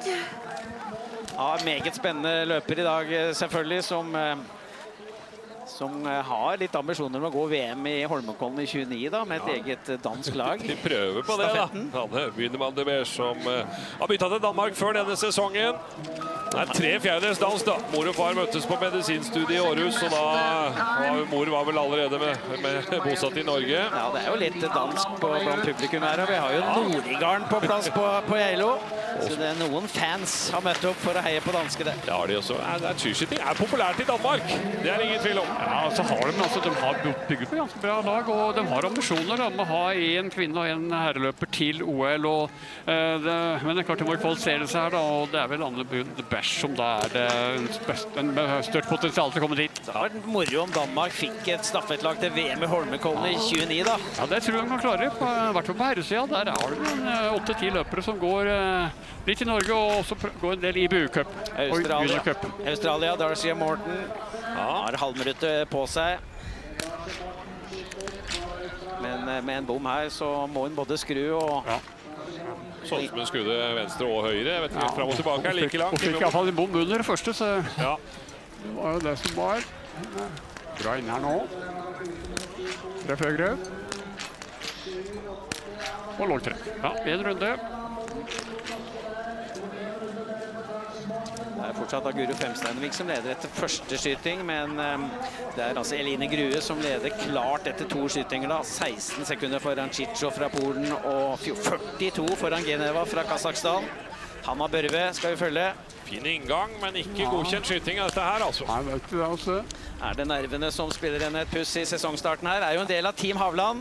Ja, bom ned venstre da, første der, og det var en svak serie under ganske greie forhold også. Mens Eline Grue føk over langtoppen, eller langmota der, leder med 20 nå. Ja, hun øker til de nærmeste. Det var 16 og 42 etter skyting. Da har det blitt 3,9 da. Ja, men det øker. Ja. Og litt inspirasjon får du underveis i dette løpet. Og så Anastasia Kuzmina da. OL-gullet 3 mesterskap på rad, både i Vancouver i 10 på sprint, Sochi på sprint i 14 og fellesstarten i Pyeongchang i 18. Og bare for å ha sagt det, nå er det OL-sesong igjen. Ja, jeg trodde hun liksom var et siste års senior før, Ola, men hun er i gang igjen. Det er gøy det. Ja, rapportet fra hun er at hun har trent veldig bra, da. Har gjort klar fysisk fremgang i forhold til fjor. Sprakk jo på stort sett veldig mange løp i fjor. Skytemessig, ny stokk i år, og har jobbet veldig hardt med stabil skyting. Men fortsatt ustabil, rapporteres det. Og så har vi en dame da som har byttet til Danmark denne sesongen. Hun har fått en rød rest på Anne Bynemann de Beers. Var jo 2 sammenlagt i Norgescupen forrige sesong da, bak Eline Grue, som jager på siste runden her, Grue. Har klart seg meget bra i sommer også. Ja. Det har jo vært noe rulleskirenn i sommer og sommer-NM og så videre, så vi har jo litt sånne, skal vi si, prognoser på formen, selv om ski er litt annet enn rulleski tross alt. Kanskje, ja, uvant. Det er nok fellesstarten da, det var bra det. Ja. Marte, du har lagt opp, det er ikke Kuzmina fra Slovakia. Hva tror du Kuzmina, 41 år gammel, kan finne på her? Nei, jeg er så imponert. Altså, jeg synes hun var rutinert utøver når jeg begynte på skiskyting, men hun holder på ennå, og nå satser mot et nytt OL, så jeg er spent på hva hun kan få til denne sesongen her. Men det var jagge meg sharp ute på åpningspunktet der. Det var grønne tall. Ja, 7 foran. Hun leder altså. Ute på 1,1 kilometer Kuzmina fra Slovakia med start nummer 55. Bolk allerede kommer frem til andre skyting. Ja, det er mulig rundt nest beste tiden her, med en rask og feilfri serie. Er nummer 10 da, etter første skyting. Da skjøt hun fullt, altså. Da var hun 11 bak Eline Grue, som leder etter 2 skytinger. Det er 2 fulle hus, Eline Grue, som ikke er langt unna å komme mot mål. Så kommer bommen her, så da taper hun litt da. Grov bom ned høyre. Taper tid til Grue. Kjøtter. Litt tid her. Nei, det ble for dårlig med 2 runder da. Hun noterer 5,5 bak T til andreplass på Stavik. Så er Eline Grue inne på stadion. En liten sløyfe bare, en venstre sving, så er det oppløpet. Skal inn og ta en soleklar ledelse her. Det har jo vært et kjempetalent lenge, er fra Kvikne og holdt til en del på Tynset, studerer Trondheim, da psykologi, har gitt opp fulltidssatsingen, men bra fart i løypa, 2 feilfrie skytinger. Hva holder dette til, Eline Grue? Det kan bli helt opp i toppen det. 23,8 sekunder foran. Det var en kjempestart på OL-sesongen. Ja da, moro det der, har økt til de nærmeste på denne sluttspurtrunden. Maren Sofie Brennare Gran igjen da, som er i god langrennsform. Skjøt altså feilfritt på liggende. Hva med inngangstiden? Ja, det er best av alle inn til andre, og best av alle inn til første skyting, Kuzmina. Så da er det 2 spennende utøvere likt her. Ja, da er det Gran som vi har i bildet da, på stående skyting, og Kuzmina på liggende. 2 meget interessante kort nå, som skyter samtidig. Følger litt med på Brenna Gran. Jeg ser jo Kosmin er rett foran her. De puster forbereder seg nå under veldig fine forhold. Helt vindstille akkurat nå. Begynner bra. 8,6 foran Grue inn hit. Fortsetter jo. Kosmin er veldig bra. Ser en rask serie. Ja, Olympiamesteren fyller. Olympiamesteren Kosmin er 41 år gammel fyller. Ja, raskeste liggende serie så langt i dag også på rett under 30 sekunder. Gran skyter for en ledelse i kampen mot Eline Grue. Bruker litt tid på standplass her nå med treffer. Det er jo veldig bra. Og siste da. Ta den siste da. Og her jobbes det. Ja, gjør det. Ja da! Det er rått, altså. Slitt med skytinga, men når nervene kommer... Smilet kommer der, du vet at dette blir bra løp. 8,6 var hun foran Grue. Det blir noen sekunder bak. Brukte litt tid på oppholdet. Ja, 52 sekunder på stående. Det er selvfølgelig mye, men hun unngår strafferunden, og hun klarer å ta seg sammen. Hun kan ta litt inn på Grue herifra og inn på siste runden. Hun er rapportert å være i god langrennsform. Ja da. Har jo gått mesterskap for Norge, var jo med i OTP blant annet. Og der slo Grue med 9 sekunder i hvert fall på den mellomrunden her. Og tar hun litt, får vi se hva hun tar på spurtrunden da. Ola følger med Maja Friis-Ruud. Ja, det er bra i gang her altså. Treff høyre. Og en god høyre, hårfin. Og en runde ble det da. Eline Grue, en klar ledelse i mål. Hva er hemmeligheten for å holde hodet kaldt her ute? Nei, jeg hadde dårlig sjøltillit på skytinga i det siste, så jeg måtte ha gått litt tilbake til grunnboka og ta det litt skudd for skudd og holde meg til veldig konkrete og enkle arbeidsoppgaver, så han klarer det når han er sliten. Hva tror du dette kan holde til? Nei, jeg håper jo at det kanskje blir blant de 5-10 beste norske, da. Det er vel målet. Så jeg håper det blir det. Det er det jeg håper på. Ja, er hun blant de 5-10 beste av de norske, så begynner hun å lukte på sånn World Cup-billetter utover i sesongen. Ja, via kanskje da nivå 2, som er IBU-cupen, og så komme seg opp. Og Grue var altså 14,8 foran Brennare Gran før denne spurtrunden. Tappte 9 sekunder til Brennare Gran på mellomrunden, så det er litt spennende hvem av de to kanskje, hvis Maren Sofie der ute har krefter igjen, hvem som leder når startnummer 40 har gått i mål. Men etter første skyting, Kosmina, hun var litt sånn Duplantis her, hun hever lista mye, altså. Jeg kan jo si at hun leder der da, med 13,5 sekunder foran Emilie Flo Stavik, nå som overtar denne andreplassen. Det er 20 foran Femsteinevik da, for Kosmina, og hun er altså 26,5 foran Eline Grue etter første skyting. Kosmina er et utropstegn bak. Du skal ut og starte sesongen. Hvordan er det med nervene? Ja, det sier vel sitt. Jeg har vært nervøs ganske lenge, men det begynner kanskje, når jeg kommer bare opp første bakken, så kanskje det roer seg litt mer. Men jeg er nervøs, ja. Hvordan er det med kropp og form? Føler du at du er i rute til årets sesongstart? Altså jeg føler jo det, men han vet jo alle, for jeg har jo ikke konkurrert med noen av dem her siden rulleskjermen, og det var jo litt sånn så. Det sier jo egentlig veldig lite, så jeg håper det, og jeg tror det. Masse lykke til. Takk. Par gode inngangstider, rett bak Kosmina, 3,9 bak her, danske Bynman de Beers. Så har vi god form gjennom sommeren og høsten og legger seg helt til opp i tretsiktet. Bra kjøtting her nå da. 5 treff litt på venstre siden. Bra gjennomført.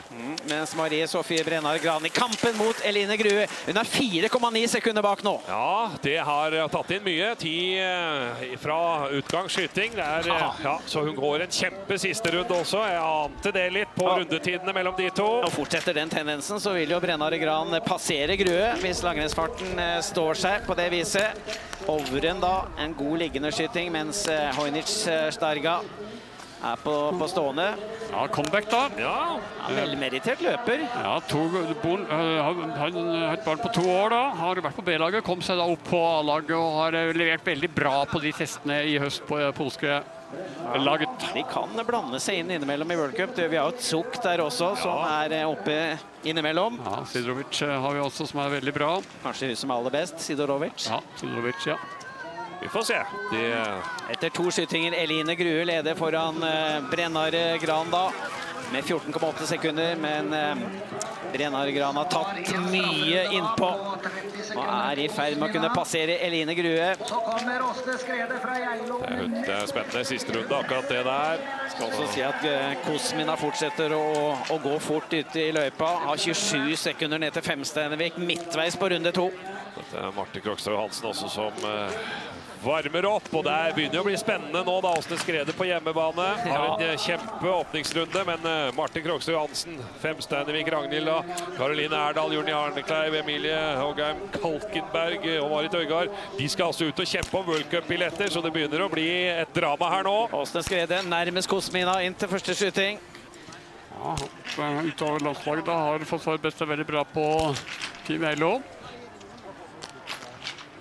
Ja. Leverer en flott serie. Ja, gått en tøff første runde, og god skyting. I nærheten av nest best ut her, skal være det nå, Åsne. Mens Guro Ytterhus kommer inn til første skyting også. Hun 10 sekunder bak Kosmina inn. Det ikke mye å gi fra seg 10 sekunder til Kosmina på en runde. Neida, vi godkjenner den åpningen der av Guro Ytterhus. Han sitter og venter på Brennar Gran mot mål også. Kjempe mot Eline Grue. Kosmina til stående. Ytterhus her, bronse på stafetten junior-VM sist vinter. Ute bra her nå da, og perfekt serie. 21 år gammel er Guro Ytterhus. Mens Maren Sofie Brennar Gran med start nummer 40 jager da tiden til Eline Grue i kampen om ledelsen. Vi ser henne vel i utkanten av skistadion her. Først Jakiela. Og så Kosmina også på tur inn på standplass her da, inn på matta akkurat der. Har desidert beste inngang. 20, ja, hun 35 foran Grue. 35 foran Grue, altså.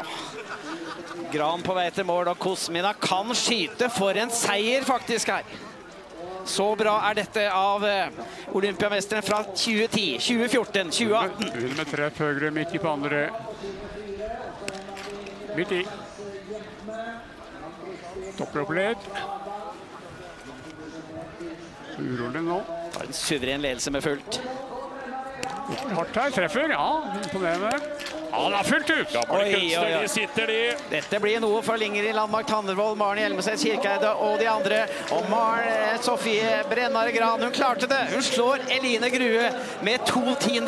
Det skjedde samtidig som Kosmina har skjøtt for seier. Da gikk hun akkurat 15 sekunder raskere enn Grue på spurtrunde. Men Kosmina jo 42,6 foran Brennar Gran med 2,5 kilometer igjen. Og følg med Kosmina opp her da. Hun alltid god når det olympiske leker. Og det ikke lenge til februar og Anterselva og OL. Det spennende å se siste runden hennes nå da. Det trøblet jo veldig med på sist vinter. Det skal vi følge med. Ja, for det sprakk av veldig mange ganger, men klart det var litt raskt og lett føre også da. Så det en fordel for henne kanskje der. Frida Tormundsgaard Dokken inn. Svene idrettslag går hun for. En del av dette rekruttlaget, dette store laget under elitlaget. Det har vært veldig solid på trening i høst av rapportene. Begynner bra her. Midt i. Blå treff. Og midt i. Flott serie. Ja, alltid vært god til å skyte, men det sies at hun har løftet seg mye fysisk i år også, Frida. Ja, bestefaren heter jo Steinar Tormundsgaard. Han har jeg hatt som både juniortrener og rekruttrener i langrenn. Ja, han var vel trener her på Skigymnaset i oppstarten i 1990. Ja. Så har jo både mor Elin og pappa Stian vært elever her.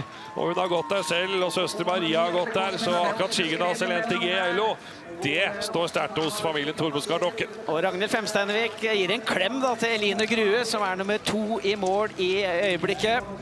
Ragnhild Femsteinevik som går for en verdenscupbillett selvfølgelig denne dagen her. Hun ikke direkte kvalifisert til Østersund. Det det bare Tandrevold, Hjelmeset, Kirkeide og Knotten som De billettene sikre. De kan bare begynne å pakke. Vinner en bra i gang. Og så kom det bom høyre. Midt i. Bom høyre. Og ny bom høyre. Ja, det var grei samling, men jeg satt på høyre siden. Jeg så seg vindstill og skjøtt nå. Ja, født i 02, går for Harbag idrettslag. Sikkert ikke helt fornøyd med den der. Det litt lei å få 3 bom på første skyting, Marte. Ja, det ikke en god start, og spesielt når det sitter ut høyre, så det vanskelig å ta seg inn. Juni, siste forberedelser gjort. Hva kjenner du på før sesongåpningen her? Nei, det er nerver. Både glede og grue meg til å komme ut og bli sliten igjen. Hvordan er kroppen? Jeg tror kroppen er bra. Det kjennes bra. Det skal være litt nerver. Lykke til. Takk. Siri Galtung skal inn bare 3,3 sekunder bak Kosmina inn til skyting. Den første. Veldig bra.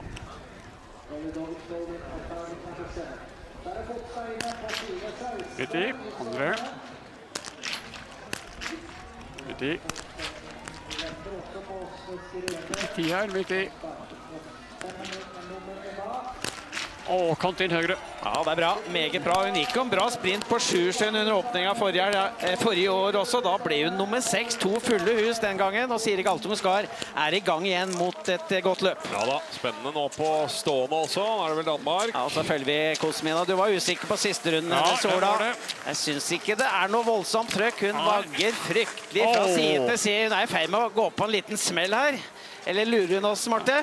Ja, hun har litt sånn vanglende teknikk, men nå er hun jo på toppen, og nå er det jo bare egentlig å renne inn til mål, så det er ikke sikkert hun tar på så mye herfra inn. Ja da, leder i hvert fall klart etter 2 skytinger, Kosmina. Hun har gitt bort mye til Brennare Gran, og så blir det 2 runder på Bydmann de Verstad. Ja, det gjør det. Maja Klottens. Bare stående serie. Jeg kan bare si at Fotstad da er nummer 3 ut etter 2 skytinger. Halvminuttet bak Kosmina, og bare 2,7 bak Eline Grue på andreplass. Ragna Fotstad som går for Østre Toten skilag. Har gjort et bra løp her. Bare hun holder siste runden nå, så blir det bra. Ja, det er 12 å gå på til Brennare Gran da, for Fotstad på de siste 2,5 kilometerne. Ja, det er hardt nok å holde unna det, for Gran har gått bra på denne siste runden. Enormt. Og bedre enn Kosmina også, med 8 sekunder til opp på toppen av bakken der. Brennare Gran har jo klart best langrennstid på 3. runden her. 8,8 bak Kosmina. Inngang er Marit Isol Skogan. Et spennende kort selvfølgelig. Er god løper i høyden da. Jeg hadde jo hatt helsetrøbbel, har fått orden på de astmaproblemene jeg hadde, og fått riktige medisiner. Har vært mye mer solid treningsmessig denne sesongen. Og har vært best på Team Haveland-laget blant kvinnene. Kjartan Helland og Knut Tore Bærland er jo trenere på det fremste privatlaget, får vi nesten si. Kant låg der. Midt i. Midt i. Og treffhøyre. Bra serie. Dette er bra. Men nå har Åsne skredet inn nå med beste inngang til andre skyting. Frida Dahl har en god inngangstid, men må gå strafferunde. Ja, det skjer mye her. Marit Isol Skogan tror jeg har gjort en fornuftig første runde. Det å holde igjen en god del med Åsne Skrede da. Ja, hun er veldig bra i gang her da. Og bom der. Men hun kan være nesten rundt Grua likevel. Ja, eller foran det. Foran Grue. Hun trives jo på Geilo selvfølgelig. Ja. Her har hun gått mange, håper å si millioner mil, men så ille er det kanskje ikke. Torgeir Skrede er vel rennleder. Ja, han er det. Gå foran her med akkurat gjort nå. Faren. Og rektor er på skolen nå vel. Marit Øygard er en av de som slåss om en plass til verdenscupen da. En fulltids medisinstudent, men god til å skyte, og ikke glemt sine gamle takter. Ja, en flott serie. Det er ikke noe lett kombinasjon. En knall åpningsrunde også, det da. Det er det. Marit Øygard er med i kampen da, om 3 ledige billetter. Ja. Guro Ytterhus. Ja, fikk en bom på det andre skøttet der da. Ikke på fjerde. Og så kom det en bom høyre, dessverre. Etter 2 skytinger leder altså Kosmina, veteran fra Slovakia. Foran Åsne Skrede, Eline Grue 3, Ragna Fotstad 4, og Stavik er nummer 5, Frida Dahl inn på 6. Kosmina til mål, men nevner at hun leder jo etter liggende, men nå er det Øygard som er nærmest 4 sekunder bak. Ja, vi ser om Kosmina har noe saft igjen da på denne siste runden. Det har vært hennes akilleshæl lenge. Hun er rutinert som får løfte seg gjerne til et OL. Hun har halvvikut 42 foran Brennare Gran og har tapt litt på siste runden, men ikke fryktelig, altså. Ja, da, en god første runde, en god andre runde, god skyting og en sånn middels siste runde. Men jeg tror vi skal regne med Anastasia Kosmina igjen denne OL-sesongen. Det kan være dagens vinner. Dette blir tøft for de norske elitekvinnene. Emilie Kalkenberg, også en av de som slåss om World Cup. Gjør det. Fikk en bom høyre på andre. Og fikk mye vind her nå. Altså tøffe farrel. 2 bom på Kalkenberg. Uheldig. Ja, og der kom det. Ja, så ble det 3 bom. Kjører eget team gjort i år da med sin bror. Du som var nummer 2 bak Tandervold på Natterøystilen for 1 år siden. Ingrid Landmark Tandervold i vei da. Kanskje Norges største skiskytterstjerne på kvinnesiden, tross alt, selv om Maren Hjelmseth Kirkeide var best forrige vinter. Ja da, men fikk med seg en seier også forrige sesong, Ingrid. En sesong hvor det var tunge tak. Erdal har begynt bra. Også i diskusjon om en billett til verdenscupen i Østersund. Vi har vel egentlig 6 kvinner som skal slåss om 3 ledige billetter. Ja, begynner bra. Erdal en av de. Midt i på andre. Treff, Roleseth vinner seg. Litt tid her. Og langt over. Kantreff høy. En runde. Ja. Og en på Frida Dokken også, som var inn her oppe bak Åsne Skrede. Jeg kan jo si at Maren Brennar i Gran har slått Kosmina med drøyt 11 sekunder på siste runden. Jeg var litt inne på det. Men Kosmina er kvinnen å slå for både de norske eliteløpere og alle andre nasjoner som har tatt turen hit. Ikke minst også da Dorothea Wierer, som kommer på start nummer 101. Vi er bare så vidt i gang. Noen av de største favorittene. Lasse Johansen leide da, på natta der. Slåss om en plass til verdenscupen i Østersund om 2 uker. Normalt sett en god skytter. Han har hatt veldig solid skyttermesse på alt her av testløper, treninger og alt i år. Og får ganske bra vind fra venstre. Begynner bra. Bosmo ytteren. Midt i. Midt i. Midt i. Og kantreff høy. Sånn skal det gjøres. Hun er med. Hvis det er sånn at hun prikker omtrent tiere, så har det ikke så mye å si om det blåser litt, Ola. Da ramler det ned. Ja, gjør det. Ser vi Femsteinevik opp Langmota, og den starten er bra. Hun leder altså 2 sekunder foran Kosmina. Endelig har vi en norsk kvinne foran Kosmina. Hun er nok mulig å slå, men lista ligger bra der oppe når Kosmina har tatt en soleklar ledelse på målstreken. Ja, dette er nummer 59 i mål da. Emilie Flo Stavik, som gjør et bra løp, er nummer 4 i mål. Kosmina leder foran Brennar Gran og Grue, men Stavik er nummer 4 foran Tronerud. Mange tunge år da, sett med like stort talent som Kirkeide tidligere, men nå viser det veldig bra takter her også. Når vi gikk ut etter 2 skytinger, Kosmina 20,8 foran Åsne Skrede, ute på 6,1. Skrede 4,7 bak. Ja, nei, Kosmina har ikke hatt noe god siste runde nå heller. Nei. Så Skrede på hjemmebane er i ferd med å kunne slå Kosmina faktisk. Med en runde. Det vil i så fall være en kjempeopptur etter mye trøbbel. Det vil det være, og hun melder seg på i kamp om internasjonal deltakelse. Åsne Skrede i BU-cup. Siri Galtung Skar, som var nummer 6 i fjor på sesongstarten. Hun jobber bra her altså. Hun bruker litt tid, men treffer. Ja, bra da.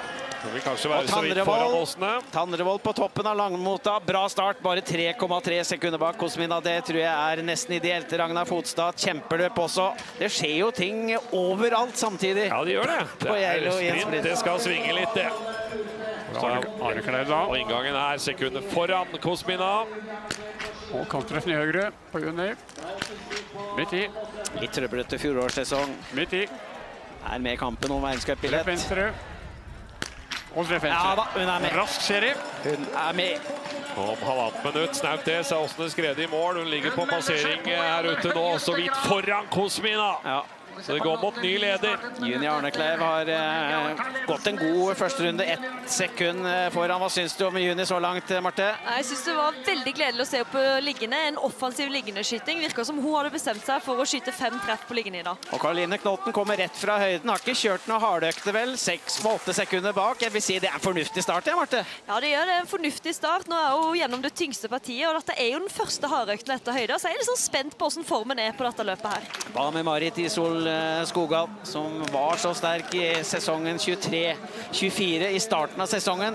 Hun var på pallen altså under prøve-VM i Lensreide. Ja, trives i høyden som du har nevnt. Det er 800 meter over havet her. Det kan kanskje holde for Marit. Lotte Lie på liggende, Skogan på stående. Han begynner bra, Skogan. Høytreff. Skogan kjemper inn hvert skudd. Og en bom ned høyre. Ja, det siste. Åsne Skrede vel på oppløpet, hvis jeg ser rett ut av vinduet her. Åsne Skrede kommer her. Ja, da hun har knust Kosmina på siste runden. Gikk tøft ut. En god første runde, en god andre runde. Gode skytinger, selv om hun fikk en bom på stående. Langrennsformen suveren. Slått Kosmina med et par og 30 sekunder på 2,5 kilometer på rastføre. Hun som var så god i yngre år, sa hun hadde noe trøbbel til sesonger. Nå slår hun tilbake. Hva med Femsteinevik? 2 ganger sølv i VM i Sveits forrige vinter. Hun har begynt offensivt. Den beste åpningsrunden av alle har Ragnhild levert. 2-0 på testløpet her da. Følg med Øygard oppe til høyre. Midt i der for... Midt i på Femsteinevik. Midt i. Og kanter høyre. Ja da. Dette holder hun av 6 sekunder drøyt foran Kosmina inn her. Det blir ny leder etter stående også, Marit Øygard. Ja, både Femsteinevik og Øygard på denne lista til å slå seg inn til verdenscupen. Begge gjør sine saker bra så langt. Strålende. Femsteinevik tar tetene til liggende. Foran Arne Kleiv med 6,5, Kosmina med 7, og Marit Øygard tar tetene til stående 13,4 foran Kosmina. Og Maren Hjelmeset Kirkeide hadde jeg nær sagt, selvfølgelig ledelsen. Sist startende Maren Hjelmeset Kirkeide oppe i teten her, sekunder foran Femsteinevik, 2,3 foran Wierer. Tandrolle inn her nå da, svinger inn på skive nummer 1, tenkte jeg, der har skjøtt inn, ja det gjør det. Ja, for å se noen sekunder opp, her 8 bak Femsteinevik inn, bare 1,8 bak Kosmina. Det bra start det. Ja, fine forhold. Nå liten vindtrekk fra høyre her.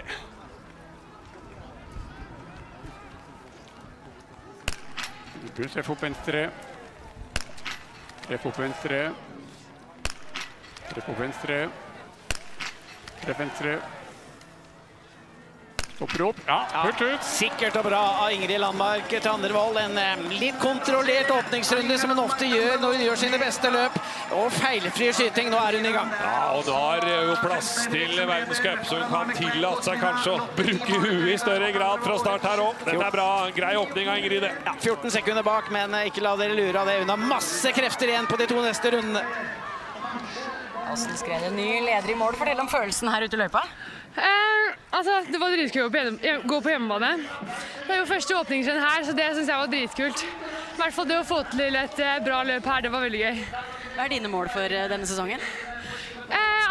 I fjor så skjøt jeg dritdårlig, så mitt mål egentlig det å bli en litt bedre stabil skytter. Og så da forhåpentligvis få til litt bedre prestasjoner. Hva tror du det kan holde til nå? Jeg så jo at nå ligger jeg litt bak, 14 sekunder fra første. Så vi får se. Jeg vet at jeg hadde en bra sistrunde, så vi får se. Jeg vet ikke helt. Ja, og bra av Karoline Knotten her da, som skyter fullt, kommer altså rett fra høyden, langt høydeopphold. Har jo Roger Grubben som trener, han vet vi har tro på høyde. Ja da, og har jo billett til verdenscup og kan på en måte gå litt usikker, ro og fred. Det høy puls, men mens du tar imot Italias store stjerner da. Ja, Wierer inne her da. Helt annen form å rapporteres til da. Fortsetter nok til denne sesongen på grunn av at det OL hjemme i Italia.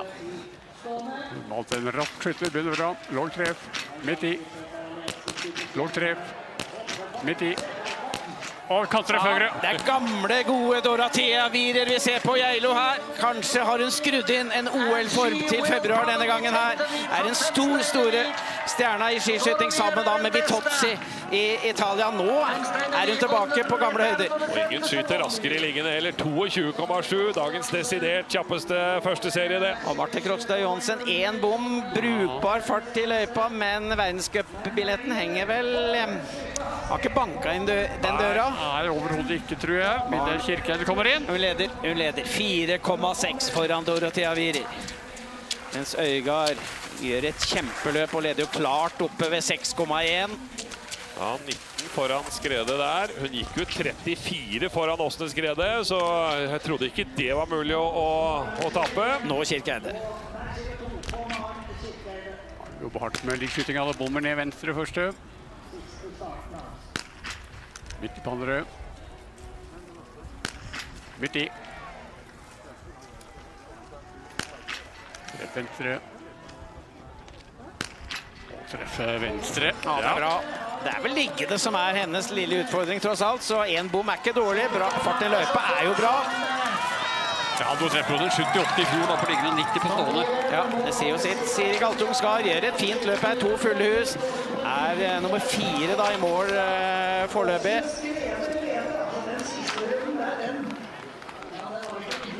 Anastasia Kuzmina, how was it to ski here in Geilo?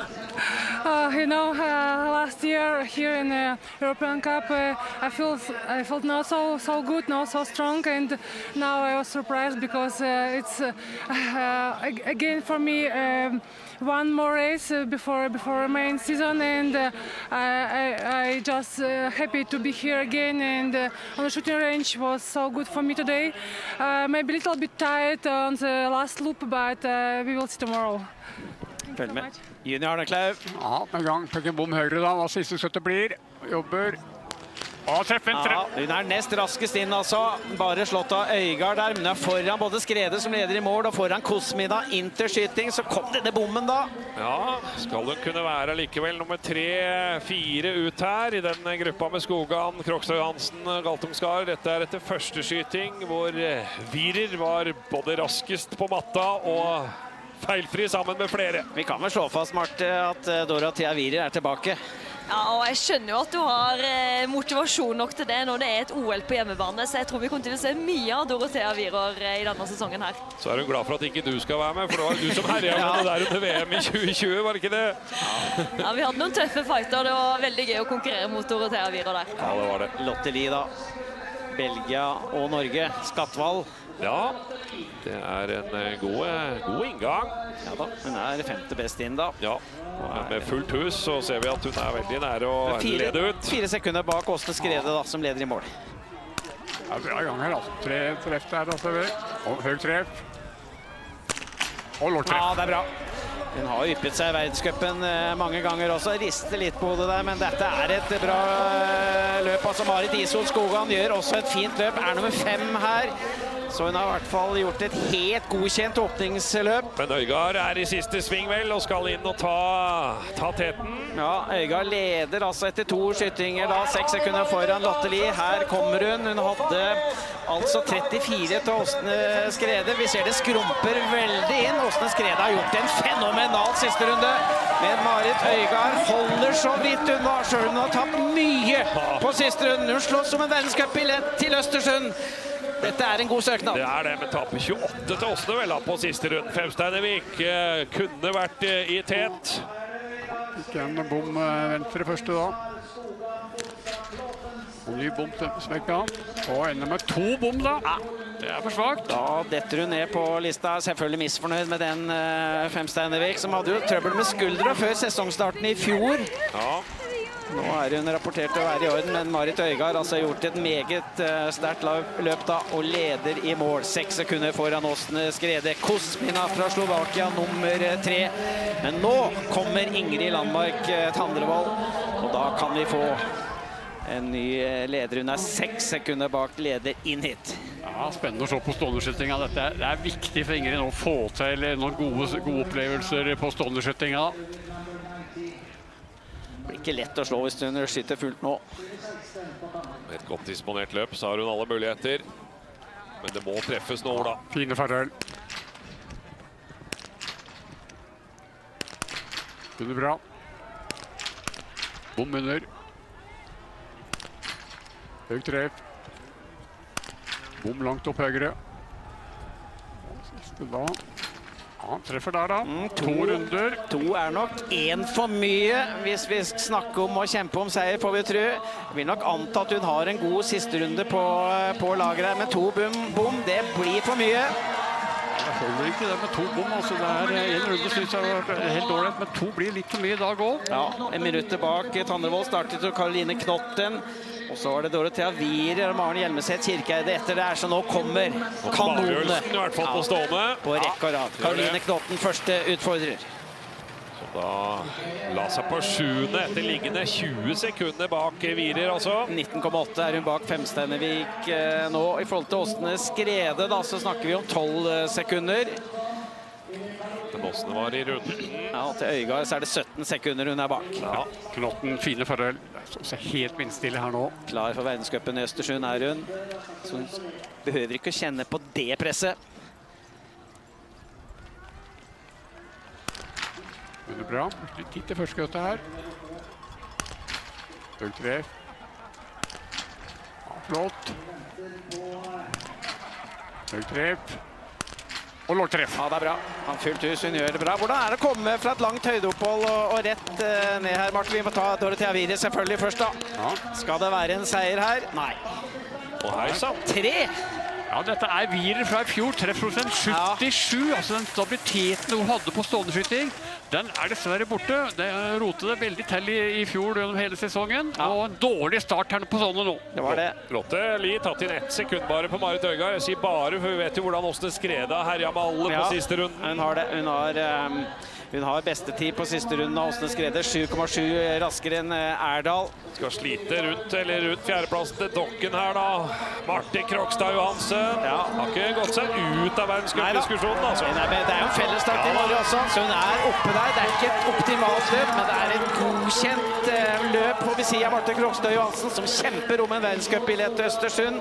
6. plass hittil. Og de hun kjemper mot om den billetten, så det jo bare Øygard foran akkurat på målstreken nå. Men Øygard leder altså. Maren Hjelmeset Kirkeide kommer nå, men det altså Marit Øygard som leder. Skal hun gå bort og vinne sesongstarten her?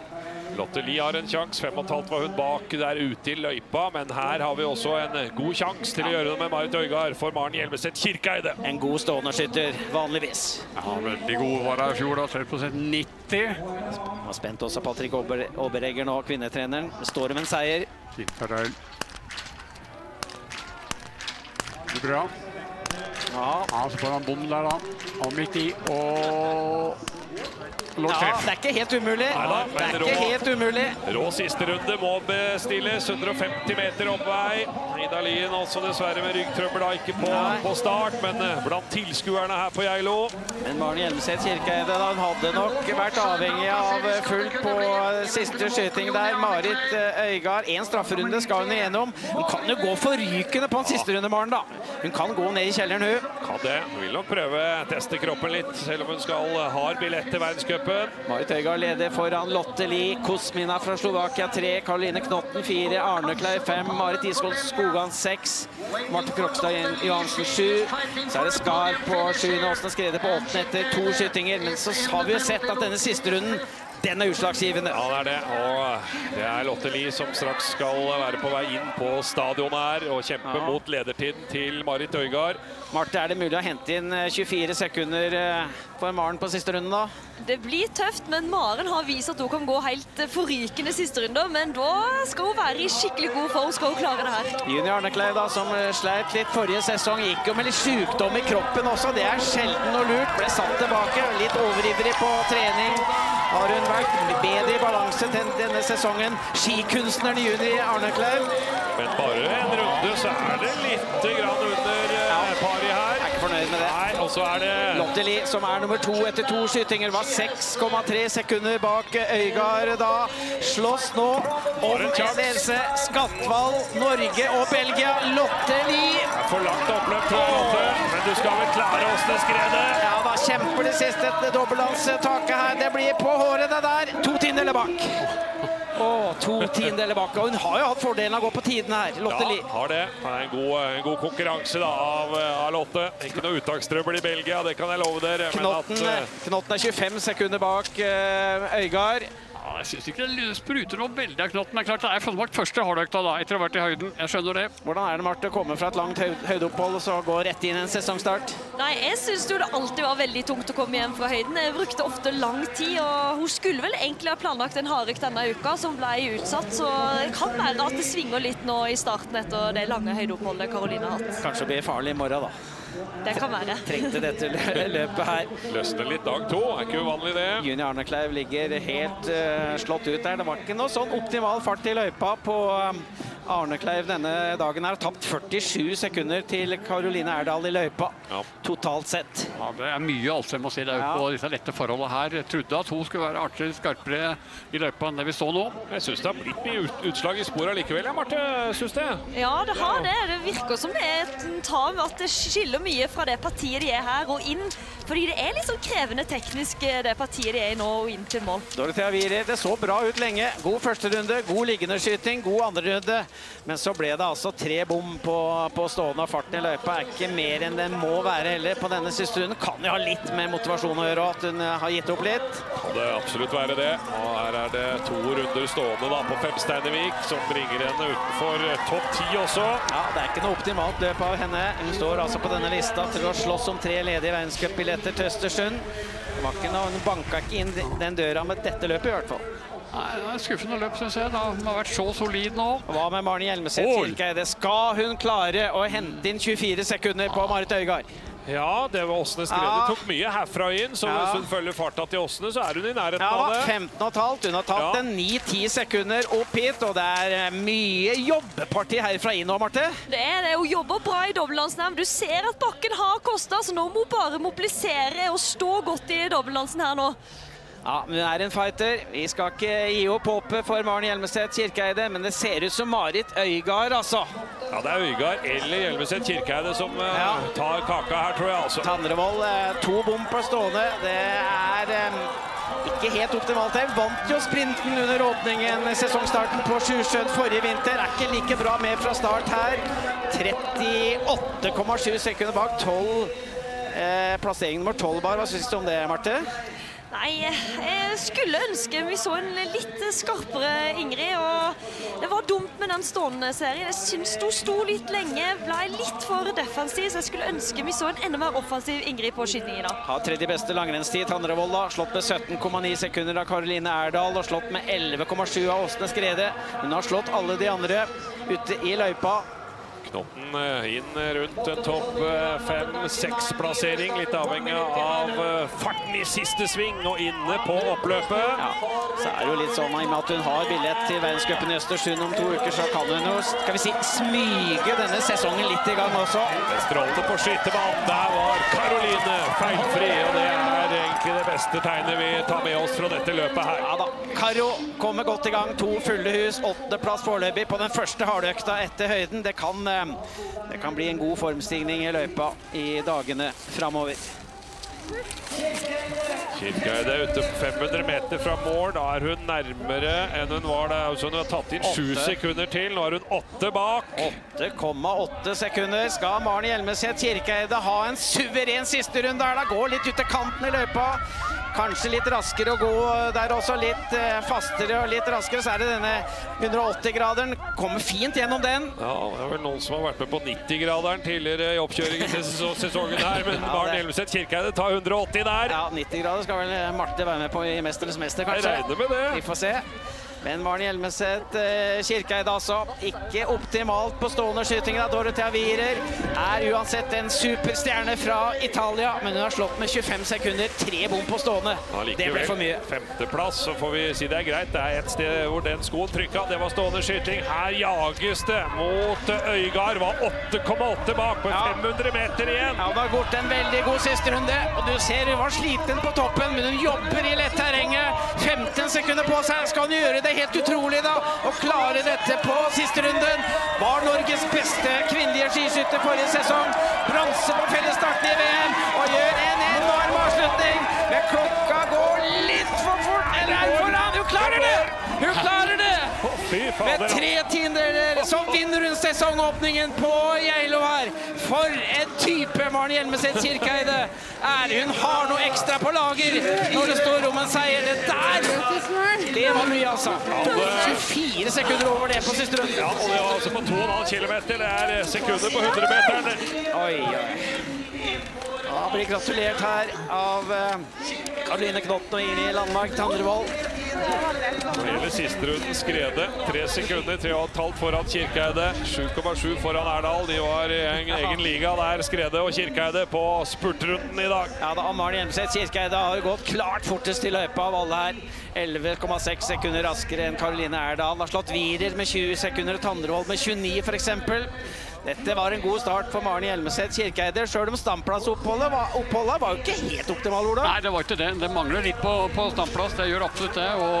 Men det er tydelig at den fysiske nivået er klart bedre enn det det har vært. Tatt et nytt steg, tror jeg. Og får gått et løp et par til, tipper jeg skytingen sitter enda bedre. Sendingen sponses av energi- og teknologikonsernet Eidsiva, regnskapsprogrammet Fiken, Natre, vinduer, balkongdører og heve skyvedører, og Ris Bilglass, skifte og reparasjon av bilglass. Her har vi altså lista fra sesongstarten på Geilo i OL-sesongen 25-26. Maren Hjelmeset Kirkeide til tross for 2 bom. Så vinner hun denne sekundstriden av 3 tiendedeler foran Marit Øygard Lotte Li nummer 3. Åsne Skrede på hjemmebane på Geilo bare 6,3 sekunder fra seieren. OL-spesialisten Kosmina bak der igjen. Stjerner som Karoline Knotten nummer 10 og Ingrid Landmark Tandrevold nummer 15.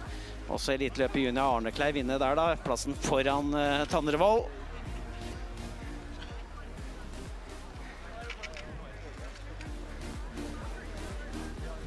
Det var altså 103 løpere til start i kvinneklassen her. Stor bredde, stor rekruttering. Her har vi de 50 første.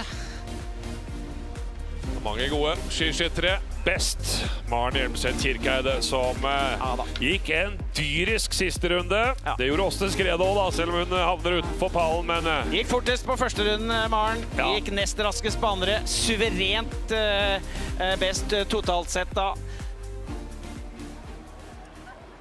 Ja, Maren Hjelmeset Kirkeide ble en sekundstrid dette. Hvordan vil du beskrive denne? Nei, det var tungt på siste runde, men jeg hadde jo alle tidene å gå på. Jeg ble heiet frem rundt hele løypa, så det var bare å gå alt jeg hadde. Hvordan vil du si din egen form er? Bra. Hva er det du har gjort for å finne disse siste rundene? Altså, gjøre de enda bedre, da? Nei, jeg vet ikke om jeg har gjort noe spesielt. Jeg går bare det jeg har, og så ser hva det er litt, egentlig.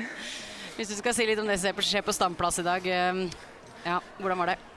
Jeg er egentlig fornøyd med skytinga. Jeg skulle jo selvfølgelig ha tenkt meg å ha skåttet feilfritt, men jeg må på ligg der, det var jo greit, og så fikk jeg en bom på stå som jeg vet trakk av litt for tidlig, så da har jeg i hvert fall kontroll på hva det var for noe.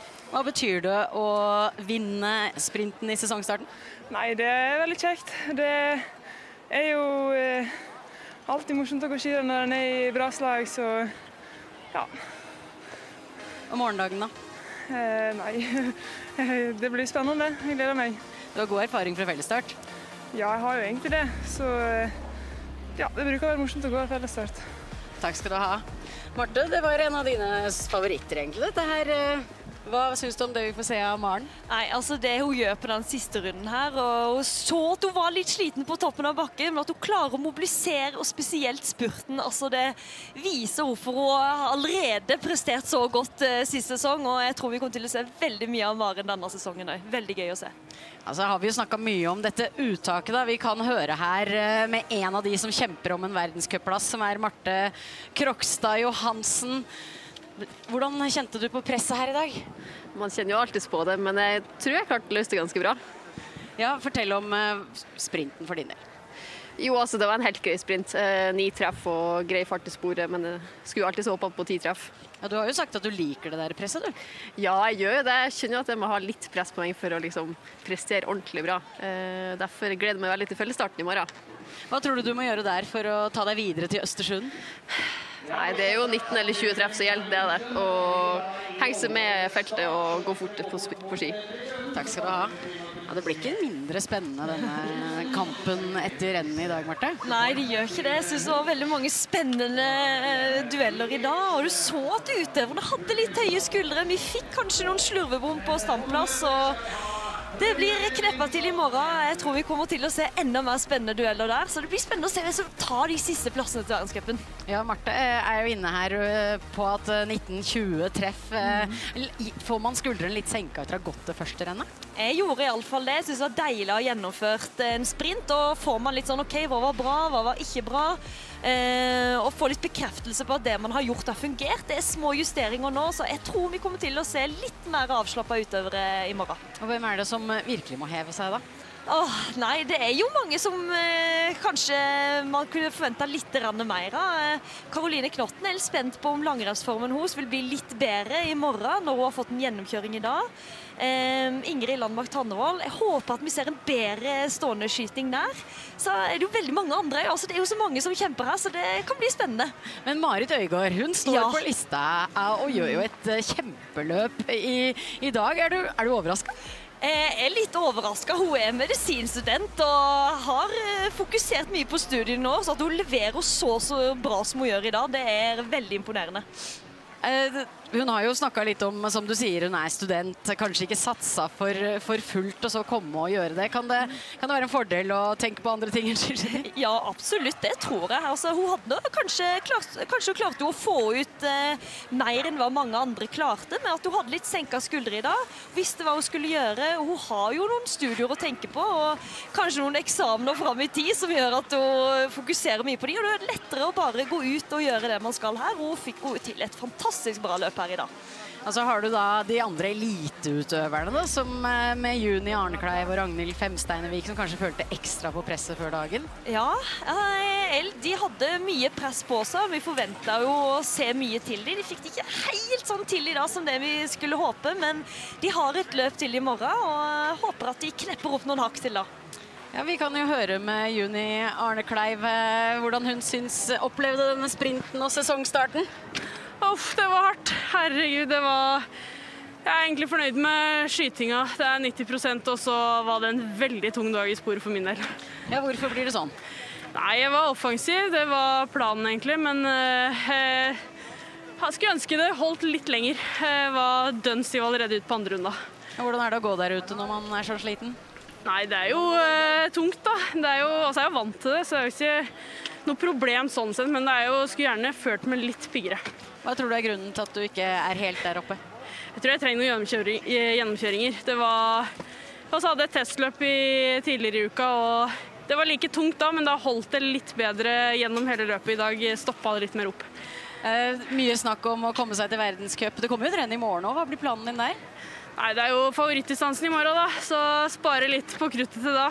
Det en fellesstart, det 4 skytinger og mye action. Det kanskje det løpet som morsomst å se på, så jeg håper det ikke mange å se på i morgen. Hva tror du må til plasseringsmessig for å komme seg til Østersund?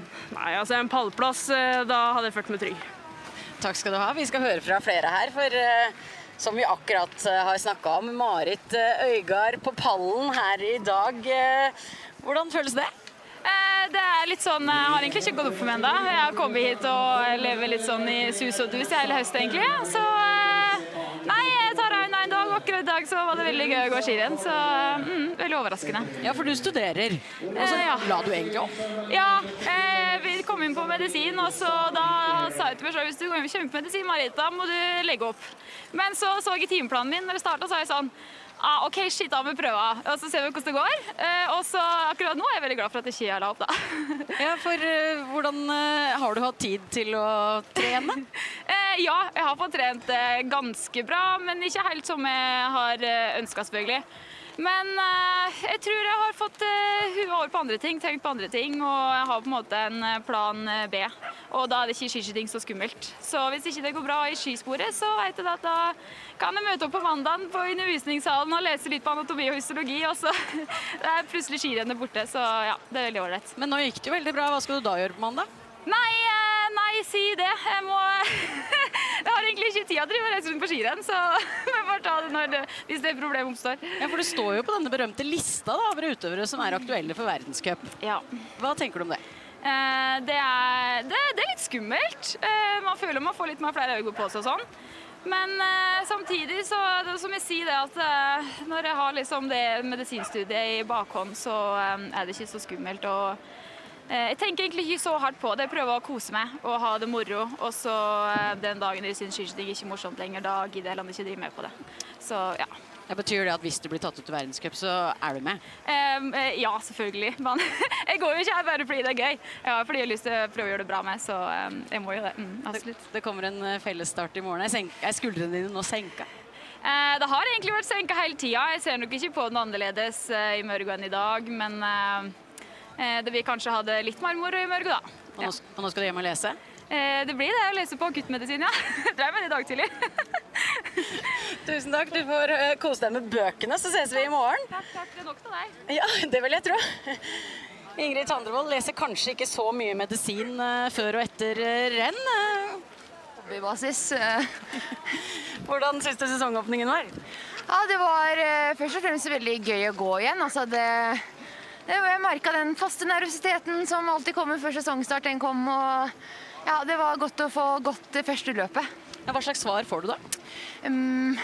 Altså, for min egen del så følte jeg kanskje at jeg ikke hadde helt min beste dag i løypa, og så synes jeg sånn rent skytemessig så har jeg en bom for mye på ståndskytingen, men helt greit å komme i gang, og føler at jeg fikk gjort mye av det jeg hadde satt meg en plan om å gjøre, og så håper jeg jo at det blir litt bedre. Ja, hva var planen? Beholde roen, egentlig. Og det synes jeg at jeg klarte bra. Vi ser jo den liggende skytinga di på skjermen, og der er du trygg. Ja, det er jo rart at det skal føles så mye lettere ut å skyte liggende enn å skyte stående, for den blinken er jo mindre på en måte. Men det er veldig viktig for meg å minne meg selv på. Det er veldig lett å fokusere på bare det man ikke er så trygg på, men det er jo et SCR å ha, absolutt. Vi har jo snakket om man skal til verdenscupen, det kommer et OL. Hvordan har du det nå? Jeg har det veldig bra. Jeg synes at jeg har skikkelig idrettsglede, egentlig. Jeg synes jeg gledet meg til å gå renn her nå. Og, det var artig at det var så mye folk her og alt mulig, så var det gøy å se at Maren hadde en så rå siste runde. Det kom ikke som en overraskelse. Hun har gått fletta oss i hele år. Så det er når det er 2 stryninger som legger opp, så kommer det en og viser seg enda mer fram, altså. Ja, hva er det beste med å være på lag med Maren? Oi, hun er veldig morsom, da. Det er det beste, tror jeg. Og så er hun jo en å strekke seg etter på trening, og hun hun overkompliserer ikke ting, og det har noen andre en tendens til å gjøre, da. Så det er veldig godt å prøve å bare se litt etter. Du vet jo at du skal til Østersund, og du får med deg Maren og Karoline Knotten. Det er ikke helt sikkert med de andre. Det står en lagvenninne av deg, Ragnhild Femsteinvik her, som kan komme inn. Det blir mye press på de som ikke har plassen klar, kanskje? Ja, absolutt. Det er en tøff helg dette her, både mentalt og fysisk, men ja, jeg synes vi har jobbet utrolig bra som lag i år, og jeg har hevet oss alle sammen, og så er det første løpet i dag. Det kommer en ny konkurranse i morgen, og både Ragnhild, Juni og Marte vet jeg har masse inne som jeg virkelig håper at de får ut i morgen, da. Takk skal du ha, Ingrid. Det var litt av en peptalk det, Ragnhild. Ja, må ta med meg da. Hvordan var det med nervene før denne sesongstarten? Jeg følte meg egentlig ganske rolig, så ja. Ja, hva skjer? Nei, jeg tror ikke jeg kommer helt ned i stilling på stående. Så jeg tror jeg har 2 høye bom. Så blir jeg litt sånn, jeg følte den første var sånn kant, eller følte det var egentlig treff, så ble jeg sånn, så kommer jeg litt ut av rytmen, og ja. Men, satser for å bli bedre i morgen. Hva tenker man når man kommer ut av rytmen? Nei, jeg tenker bare, shit, nå må jeg ikke få flere bom, for jeg kan ikke ha mer enn 1 bom, og da er det jo vanskelig å treffe. Hvordan er motivasjonen da ute i løypa? Nei, jeg kjenner litt på siste runden at det er litt sekt, men det er jo på en måte uttak uansett om jeg kommer på pallen eller på, vet ikke, 17. plass eller hva det var, så jeg må bare gjøre mitt beste hele veien. Ja, hva ser du på mulighetene for verdenscup allerede fra start nå? Nei, alt er jo mulig i morgen. Hvis en gjør et skikkelig bra løp, så får krysse fingrene for det. Ja, hva er planen? Nei, planen er jo å holde roen på skytterbanen og treffe litt mer enn i dag. Lykke til! Ja, det står utøvere klare på rekke og rad her nå. Karoline Knotten spiser litt, og hvordan synes du sesongåpningen var? Planen var å være helt medium. Jeg følte jeg var helt medium, så jeg traff. Vi har jo hørt at du kanskje ikke har hatt så mange hardøkter før sesongstarten, er det riktig? Det her er første etter det vinner jo. Jeg måtte ha et par dager ekstra på sofaen. Jeg er egentlig veldig glad for at jeg gjorde det, for jeg tror jeg holdt meg unna en sykdom. Men ja, det kjentes at det var litt tøft. Det var brutalt for lungene uti der, så Men jeg fornøyd at jeg tok meg litt tid på standplass i dag og fikk gjennomført skikkelig. Det var det som var målet i dag. Og formen er medium, den er grei, men at prestasjonen skulle være god, da. Jeg synes jeg gjorde veldig mye bra i det, så jeg er fornøyd. Helt ok. Det at du kan gå her med litt senka skuldre fordi verdenscupplassen er sikret, hva betyr det for deg? Det gjør jo nettopp det at jeg kunne valgt å ikke gå den helga her, fordi jeg var litt usikker. Så det gjør jo bare det at det er litt ekstra ro, og at man kan ta gode valg. I hvert fall når helsa liksom er sånn passe. Så jeg vil si at det er jo bra for meg da, akkurat nå. Det er jo det. Hvor langt unna er den formen da? Jeg tror bare et par gode hardøkter, så er det der. Du har jo hatt en litt annerledes oppladning her. Du mistet jo landslagsplassen i fjor og har laget deg et nytt team. Hvordan har det vært? Jeg synes det har funket kjempebra, ja. Jeg er veldig stolt egentlig av hva jeg har gjort ut av det. Det var en kjip situasjon, men jeg er veldig fornøyd med løsningen min. Roger har vært veldig god hele veien. Mamma har vært med på alle samlinger. Jeg har kjempemange venninner som jeg kan trene med, og fått til et bra opplegg med Hanne og på standplass. Så jeg tror Hanne er fornøyd med at jeg tok meg litt roa i dag, for det var så egentlig ganske fornøyd med hvordan det har gjort, og da kunne jeg også jeg satser jo på en måte på en lang sesong, en god sesong. De siste 2 årene har jeg slitt på slutten, og jeg har slitt liksom, som Frankrike 3. uka, og det var litt derfor jeg ville utsette første høydesamling, for at jeg kanskje da kan trene grunntrening litt lenger. Så det er et bevisst valg ut fra hvordan jeg har vært før, og det er liksom litt det å kunne spille på erfaring og på en måte gjøre noen endringer da. Så jeg føler egentlig at jeg er offensiv og gjør så godt jeg kan. Takk skal du ha. Ja. Vi hadde internasjonal målestokk her da, i Lotte Lie, som ikke sjeldent er oppe topp 10 i verdenscupen og i en VM-sammenheng, blir altså nummer 3 i sesongstarten på Geilo. 7. er beste verdenscup-resultat for Lotte. Her er jo en eminent skiskytter da fra Skatval skilag, og går for Belgia. Dagens, skal vi si, litt gledelig overraskelse er Marit Øygard av Skrautvål idrettslag. Studerer medisin altså på heltid, gjør et helt optimalt løp. Er bare 3/10 fra å vinne sesongstarten her. Og det lukter jo verdenscupbillett i Østersund av dette. Ja, hvis hun ikke begynner å overtenke i morgen da, men er jo en god skytter, Marit, og da er det jo mulig å henge på lenge en fellesstart også. Så var det denne dyriske siste runden som var dagens beholdning fra Maren Hjelmeset Kirkeide. Ja, en bom på liggende, en på stående, men gikk klart raskest til løypa av samtlige. Hun er en fighter, Maren Hjelmeset Kirkeide. Hun kommer til å vinne et VM- eller OL-gull i løpet av karrieren. Spørsmålet er om det blir allerede i Anterselva i februar.